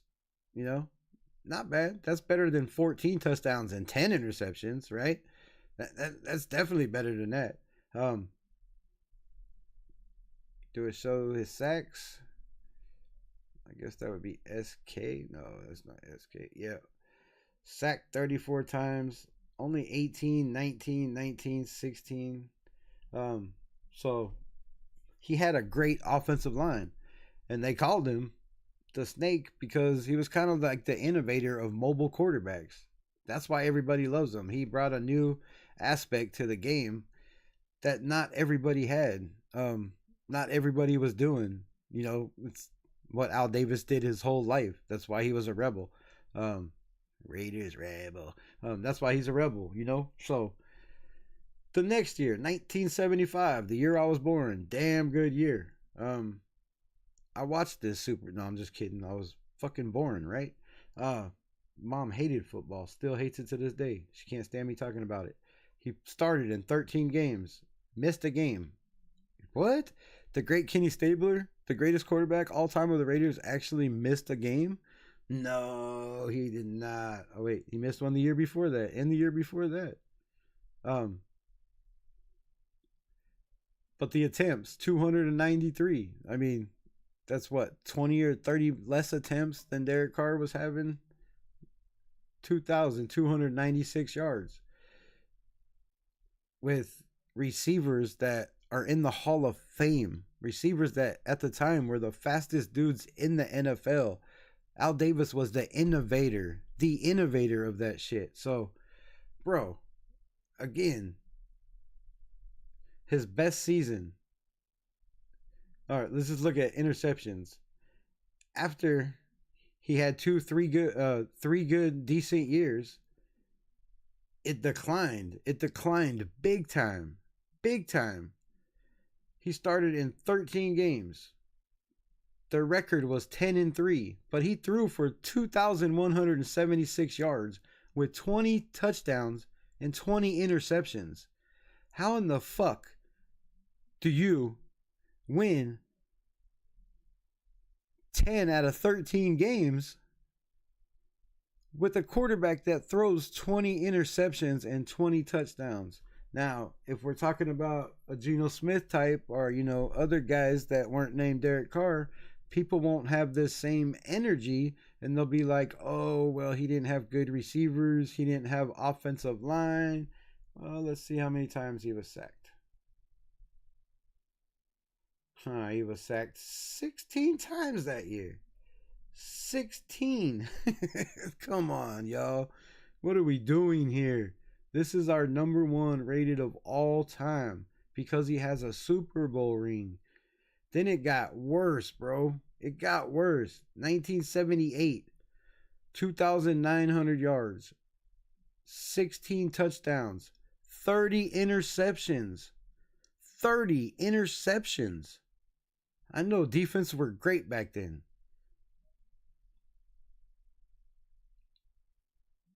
The next year, 26 touchdowns, 22 interceptions. The next year, 13 touchdowns, 28 flipping interceptions, 14-18, 16-10, 9-18, 9-18, 9 touchdowns, 18 interceptions. His final years in New Orleans, 2 touchdowns, 5 interceptions, threw for 300 yards. And they said, time to retire. But the 3 years in New Orleans, his biggest year was 1,988 yards, who they say is the bomber, was known for his innovative running around, throwing downfield, and is the best quarterback we've ever had. I just don't see this. His best season all time was 3,615 yards with 26 touchdowns to 22 interceptions. That is Peyton Manning first year like shit. Like, come on. Come on. And since everybody left the building, there's 3 in here. I bored everybody to death. Again, say what you want. Not trying to prove a point. I don't care if I'm right or wrong. It's just the point that this man, I don't think people say he's not, doesn't belong where he belongs as the greatest quarterback in Raiders history, just because he's never won a playoff or a championship. And to me, that's just wild, bro. It's absolutely crazy. But again, everybody has their own opinion, and I don't hate anybody for their opinion. I just feel like it's kind of impossible to be a Raider fan and not be a Derek Carr fan for what he's done for this organization, for the 3,000-yard games, for the comebacks on horrible teams that were 6 and, whatever, that were 8 and whatever, that were, under 500, that had no running game, that had horrible defenses that teams just scored on constantly. At least we had Derek Carr memories to keep us in games, to bring us back in games when we were getting our asses beat. Just come out and start slinging it, right? 400-yard games, almost 5,000-yard seasons. Like, it doesn't make sense to me, and it never will. Again, anybody that doesn't at least have him in their top 4 Mount Rushmore of quarterbacks. But to me, he's got to be number 1, bro. Got to be number 1. Look at Plunkin's stats throughout his whole career, not just a Raider with your Raider blinders on because of a Super Bowl ring. That Super Bowl ring don't mean shit without a team. You can't win a Super Bowl without everybody. And again, sorry to bore everybody. Wait, I'm a Seahawks fan, but the Raiders hope for former player. What? Hope our former players and coach do well. Brandon F, what's good, my guy? Appreciate you pulling up. As a Seahawks fan, what do you think about Derek Carr? Do you think Geno Smith was better than Derek Carr? Right? Because you're a Seahawks fan, so you've seen Geno play live. I'm sure you've seen all the highlights from Derek Carr. How do you feel about the situation? I just like to get everybody's opinion, and it's even more fun to have, Raider fans that don't have Raider blinders on, give their suggestions. But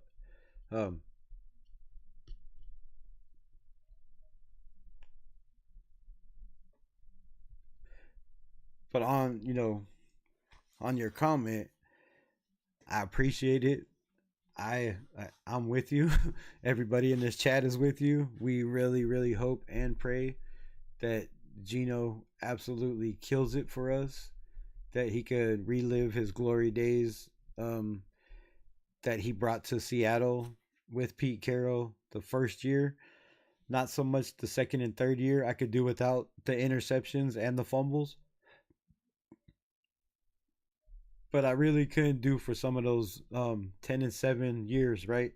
Some years where we actually make the playoffs, have a chance to make the playoffs, would be awesome. So, how's your night, Rebel? How you feeling? Derek Carr was amazing, better than Geno, but Geno just recently started getting better.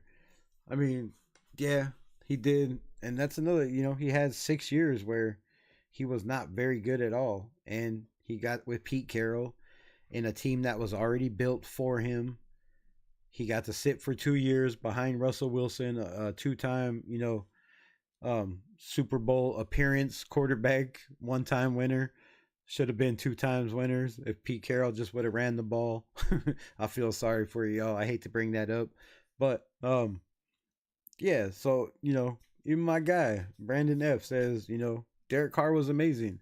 And like I said, you could ask any player in the NFL in the years Derek Carr was a Raider, if they would have rather had Derek Carr or their quarterback, and I guarantee you, I'll put my nuts on it. There's probably at least 25 teams out of the 32 that would have been like, oh God, I would have much rather had Derek Carr on my team than than the quarterback we had.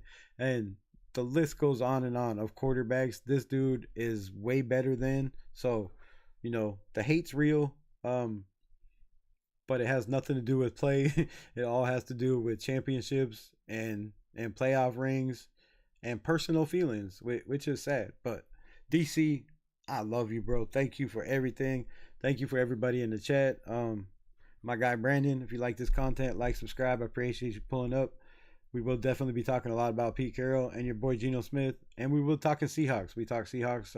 We talk all football in here. So if you want to come in, talk about Geno, talk about the Seahawks, anytime, you're welcome. Appreciate you pulling up.